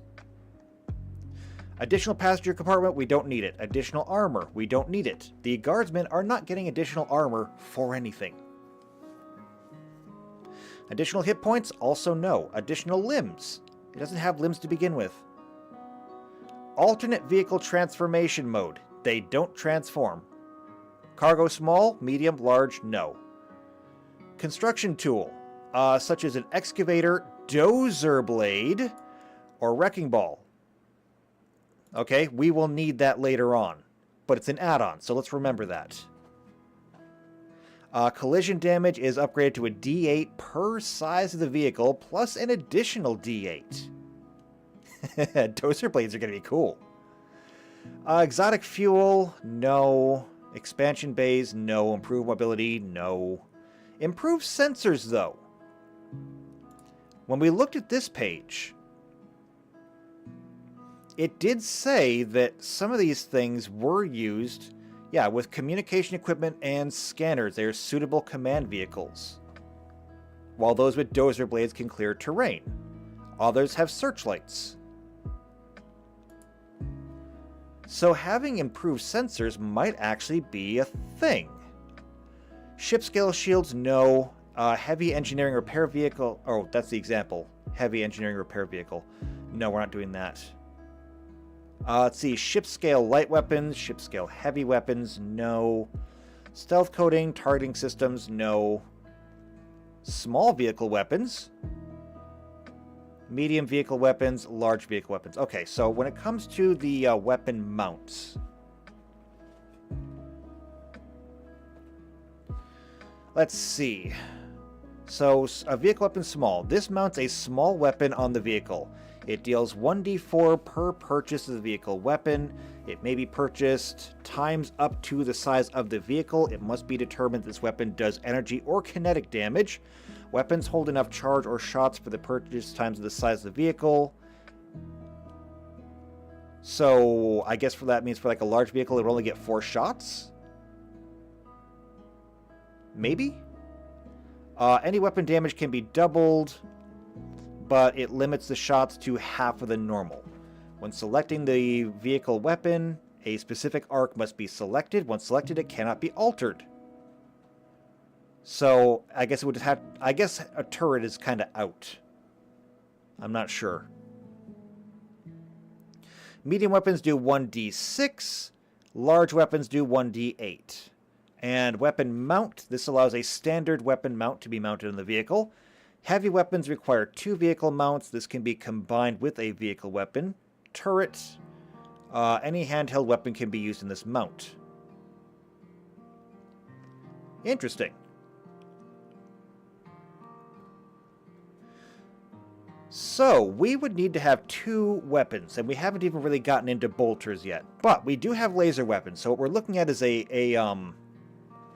what we're looking at is we need 1 heavy bolter and 1 multi-laser.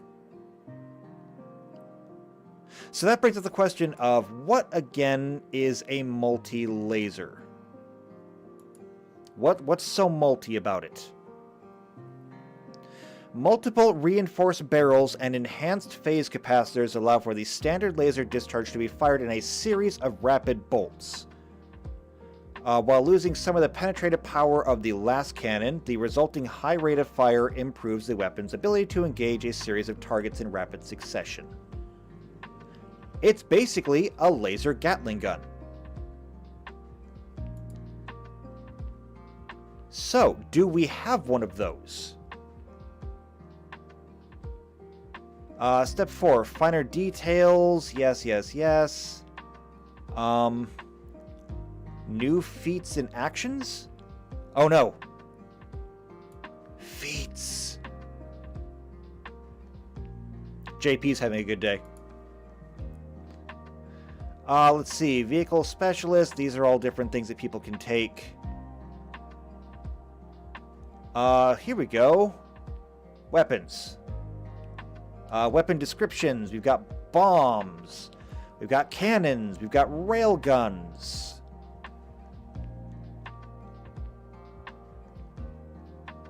However, I am not seeing what I really want to see.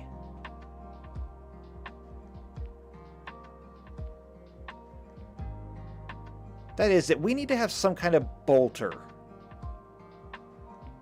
And the thing about bolter is that bolters fire explosive rounds. So having a grenade of some kind, or just a rocket. Like, here we go. Anti-personnel rockets. Oh, and Tuck says feet? I wasn't listening, but I suddenly heard something about feet. Oh, not you too. Oh, it's turning into the feet channel. Okay, so mini anti-personnel rockets. I think this is going to have to be our bolter. Do we have anything like that in regular weapons?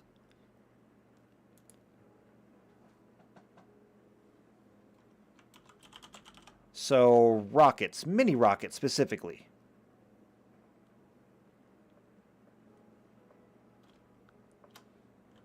Mini rockets.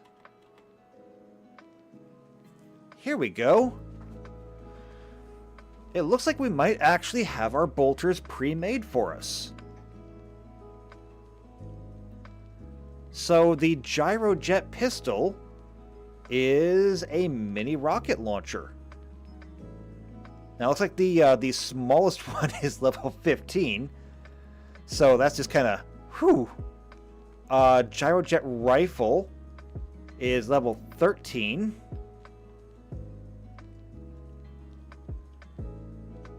And then mini rockets. You have to be level 4 to buy mini rockets. But you have to be level 13 to actually use a mini rocket rifle. How does that work? What's the point of buy... That is level, right? Yeah, level. What's the point of being able to buy the rockets if you can't use the gun?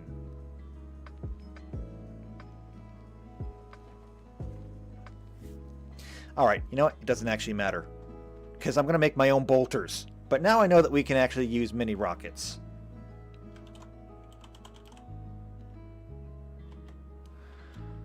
However, I want to find like actual rockets. Because we'll need something like that for a heavy bolter, right? Do we not have that? Projectiles. Where are my big guns? I mean like heavy weapons. There we go. Heavy weapons. So what do we got? We have cannons. That's what I wanted. Laser cannons.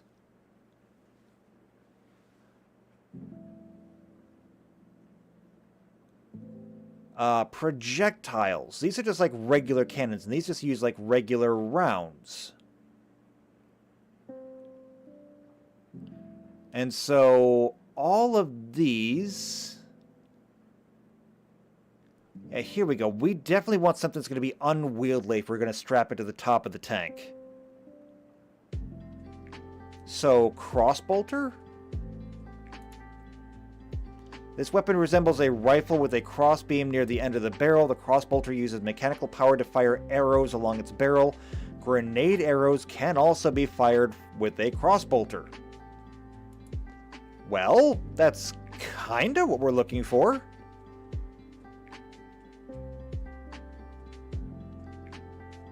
Okay, but I think that I'm gonna have to actually make my own... I'm gonna have to make my own weapons here. Okay, I'm gonna have to make my own weapons here. So, mini rocket.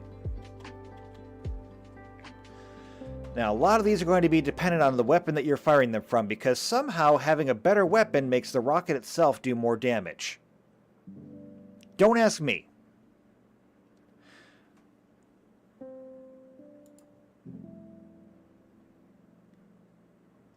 So, if I'm going to be looking at this, that's a multi-laser, and it is a mounted weapon. I think I've also seen multi-layers that are on, like, just wheels. Kind of like an old, like, Civil War cannon. So it doesn't have to be necessarily that big. It's just going in the turret, it kind of makes sense. So we're talking about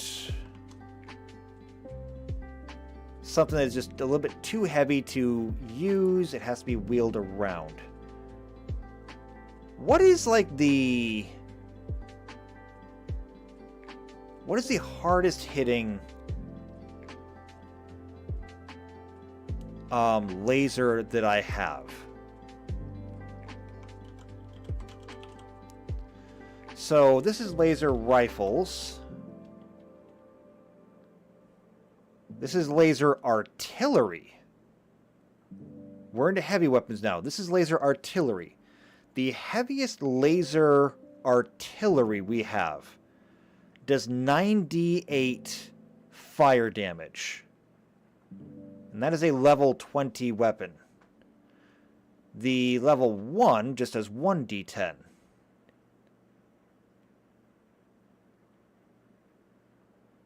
Oh, I just saw. Tux says Slanesh approves of the feet channel. JP says it's a weird thing for a channel to be known for. I guarantee you, if you looked for it, there's probably already feet channels on YouTube, and I bet there's more than a few. I do not claim to understand it, I just know it exists.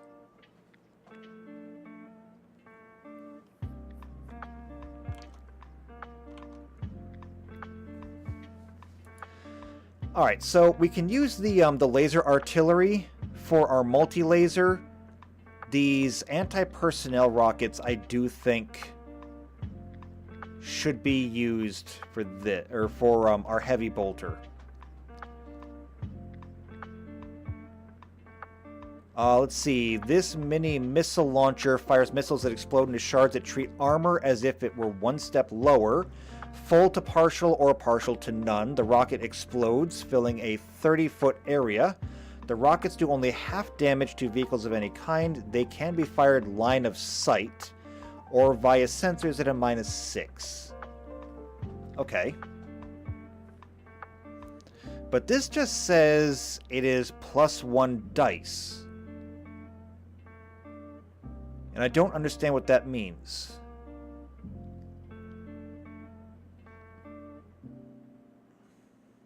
So, vehicles versus starships.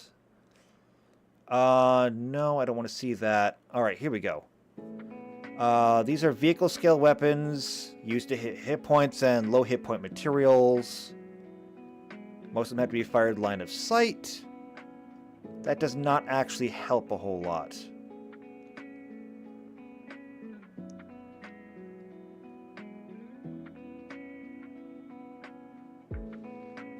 So when it says +1 dice, does that just mean like +1...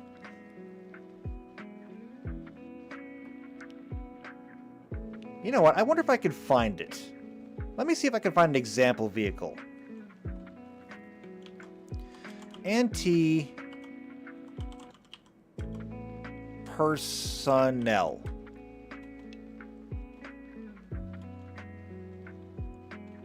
Can I find like a sample vehicle? No, I apparently can't. Alright. How about just a rocket? Can I just find a rocket?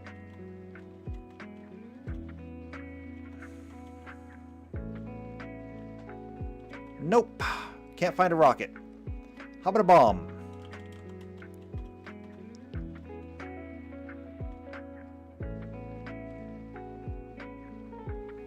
Dive bomber, that's a feat though.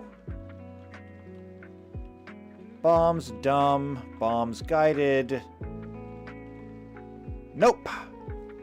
Cannot find any examples of that apparently. Well, that's disappointing. Well, how about just a tank? Can you find me a tank?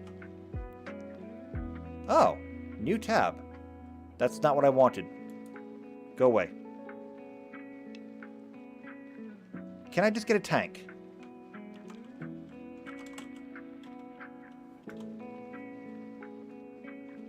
Give me an example tank. Starship mobile or anti-starship mobile platform. Attack, wheel spike dig. Well, that's useless.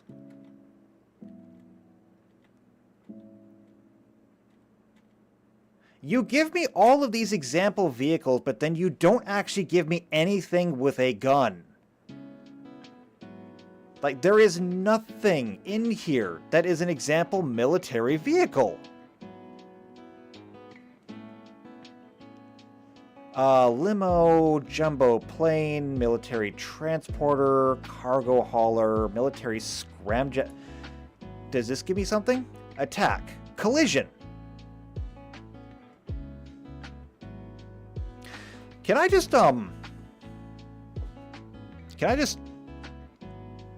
we sit down, can we sit down here and rap for just a minute? So you made this entire web page, which is quite honestly organized in the worst possible way. Then, as an example, you made this thing called a military scramjet. A high-altitude, near-space jet. This jet can activate its scram boosters to achieve low orbit for a very short time. It's common sight to spy on other targets and allow other things to be transported. You made a jet. A military scramjet. And you did not give it any weapons, but you did make sure to put in the collision damage.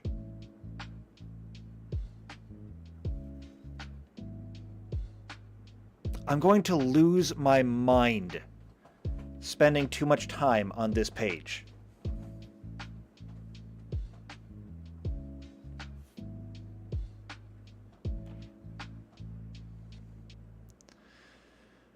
Okay. Are there any other examples? Can we possibly find one that's not stupid? Let's see, a military submersible. Does it have torpedoes? Attack. Collision. Only.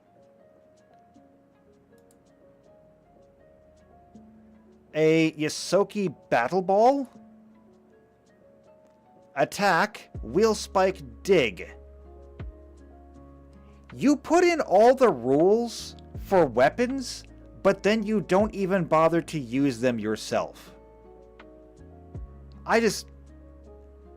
I'm flabbergasted. I'm beside myself. Which you would think would be handy. I could get twice as much done, but as it turns out, no, because both of us are just standing at this thing dumbfounded.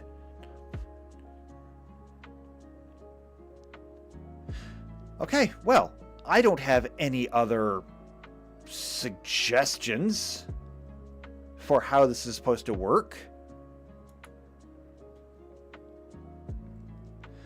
So when it says +1 dice, I'm going to assume that it does normal damage +1 dice.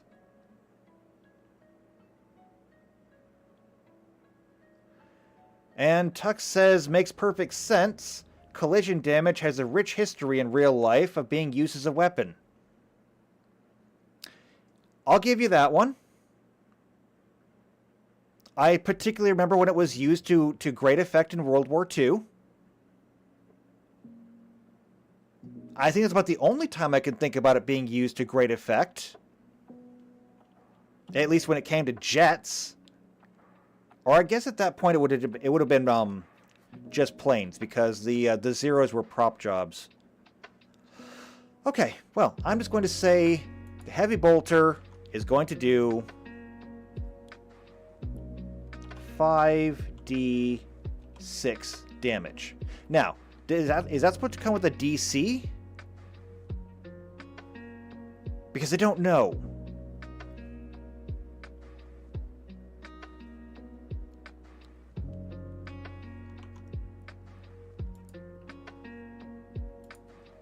And of course, there are only 4 rounds. The multi-laser, on the other hand,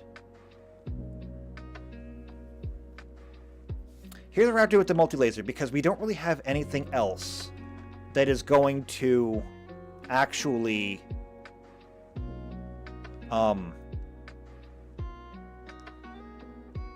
we don't have anything else that is going to really match it, so we're going to have to make our own.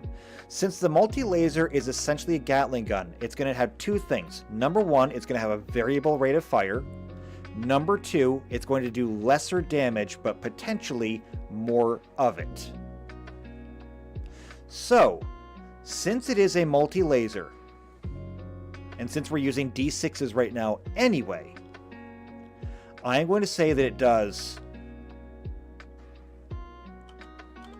2d6 damage.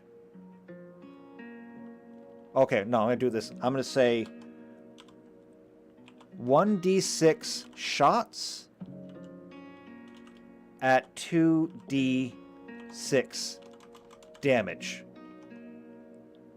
And it will have 4 charges. So, with the multi-laser, when you pull the trigger on this thing, you could do just 2d6 damage. You could do up to 66 or up to 12d6 damage. It could be significant. Actually, no, I take it back. I'm actually not going to do that. It's only going to be 1d6. The reason being, I don't want to go too far over what everything else does, because the Ram does 4d6 damage. It's the lowest, but you can use it all the time. The Heavy Bolter only gets 4 charges, however, it does 5d6 consistently. The multi-laser can do anywhere from 1 to 6d6 damage, which could potentially outpace the Heavy Bolter. It probably won't, but it could.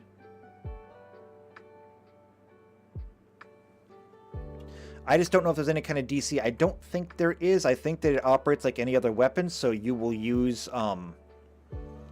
your normal attack skill with it. And, oh, also need to pick an arc. So this is going to be turret, and this one will be forward.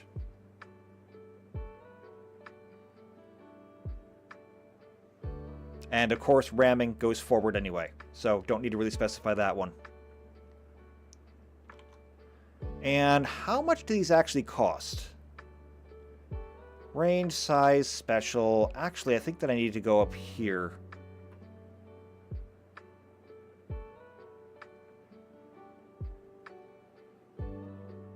Oh, wait, hold on. So, when it says dice, if we go up here past the feats, that's probably where the vehicle weapons up here come from. So since these are doing D6s, these will qualify as medium vehicle weapons.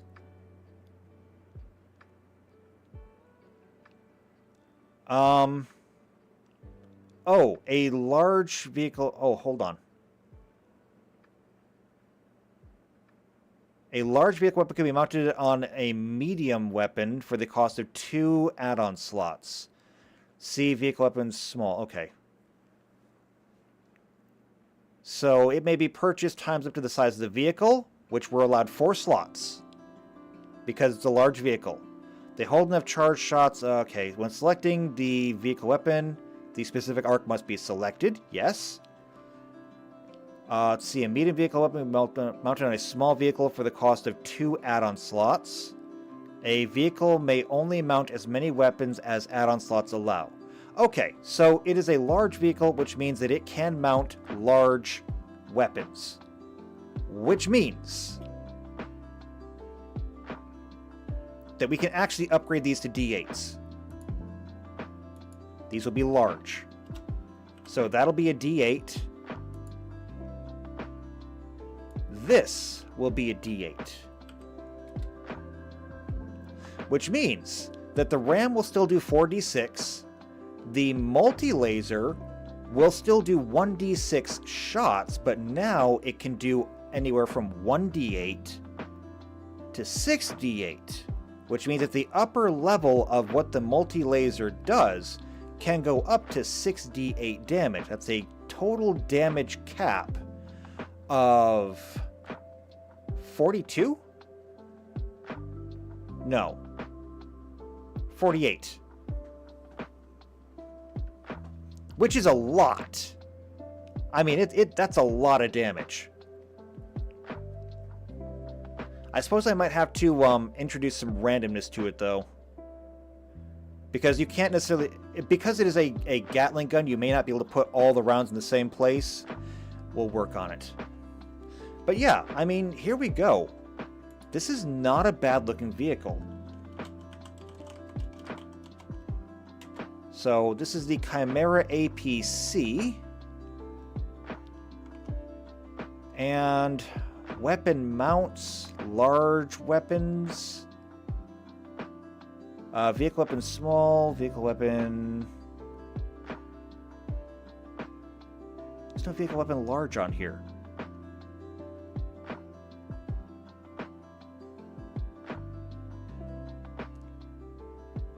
Small ship scale weapons, stealth coating, targeting vehicle weapon small, vehicle weapon medium, or weapon mount. But you didn't put... Oh my god. They couldn't even be bothered to finish their own grid. Alright, well, since a small is 4,500 credits and a medium is 9,000... I'm just going to extrapolate and say that a heavy weapon is going to be 13,500. And since we got 2 of those,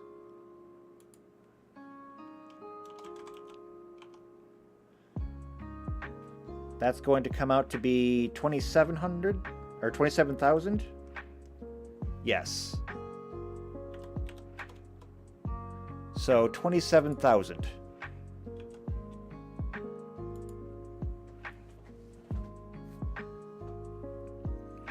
So now, if we go ahead and add everything together, we've got $27,000 or 27,000 credits for our weapons, plus the 7,000 for the base frame, plus 4% for the military upgrade. That comes out to, if we round down, 34,000 credits plus 1.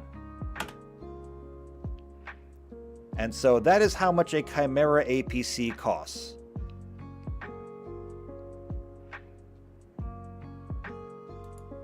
Is it perfect? No. It is technically carrying more people than it needs to. But I think that, you know, just putting a regular human in here and just saying, here, go to war, so long as you're inside the APC, I think you're fine. Now, we'll have to see, because, think about this. This is a heavy bolter. There are Space Marines who carry heavy bolters. And that includes Chaos Space Marines. We're not even getting into some of the other weapons that the other races use. So this whole this whole APC thing, staying inside of here thinking that you're going to be safe, yeah, you're not going to be safe. But this might even the odds a little bit. And especially if you put a few of these together, I can see this making a difference. But that's going to be, it's going to be very situational. Still, though, if I had the choice to be in one or out of one, I definitely want to be inside of it. It's going to last a whole lot longer than being on the ground with some flak armor and a las gun. I know where I want to be. Anyway, though, I'm going to call that good for that APC. We've shown that it does work in practice. We've got our Imperial Guardsmen made. They're just human, so that saved us a lot of time. We've got their armor. We could easily just copy and paste a whole bunch of these guys onto the field and throw in a few of these APCs, and you've got an Imperial Guard army there. Nothing too complicated. The rest of these will be more complicated. So I think that we're going to call it good for the Imperial Guard for now. There's not a lot that needs to be done. When we come back here next week, we'll get to work on the Adeptus Astartes. And that is going to require making an entirely new race. And it's going to require going through the wiki extensively to make sure that we cover every single aspect of what the Adeptus Astartes are. Like the fact that they're basically immune to poison, the fact they don't need to sleep, the fact that they can do all kinds of other stuff. On top of their massive size, their massive strength, their massive endurance, we're going to have to make them as close to godlike as we can possibly get. Which also means that they're probably going to come with a significant level penalty, which means that playing an Adeptus Astartes would be the equivalent of just starting with like a level 15 character, which means that you would forego the whole level up process along the game. I don't know. We'll figure it out as we go. Personally, I'm looking forward to the Mechanicum more, because that's my faction. But, you know, one thing at a time. So next week we'll start on the Astartes. I don't know how long it'll take us to do it, but it shouldn't take more than a couple of sessions, I think. But we'll do that, and we'll work our way through the list. This is going to be a relatively long one, I think, especially if we have to do all the vehicles. I'm going to try to shorten the list of vehicles as much as I can, just because they take time. And I don't want to spend too much time on that. I would rather spend the vehicle time on things like making sure we have a good Psyker template. But I'm going to wrap it up here. This was fun. I'm enjoying this. We can close that out, close that out. There we go. So yeah, I'm gonna end it off here and take a bit of a break. I gotta go make sure all the hatches are battened down outside before everything blows away with the coming storms. So, thank you for coming to this. Glad you were here. If you enjoyed being here enough, subscribe to the channel, hit the bell icon, that way you get notified whenever these videos come out. They come out the same time every week though, so you don't actually need to, but I would really appreciate it if you did.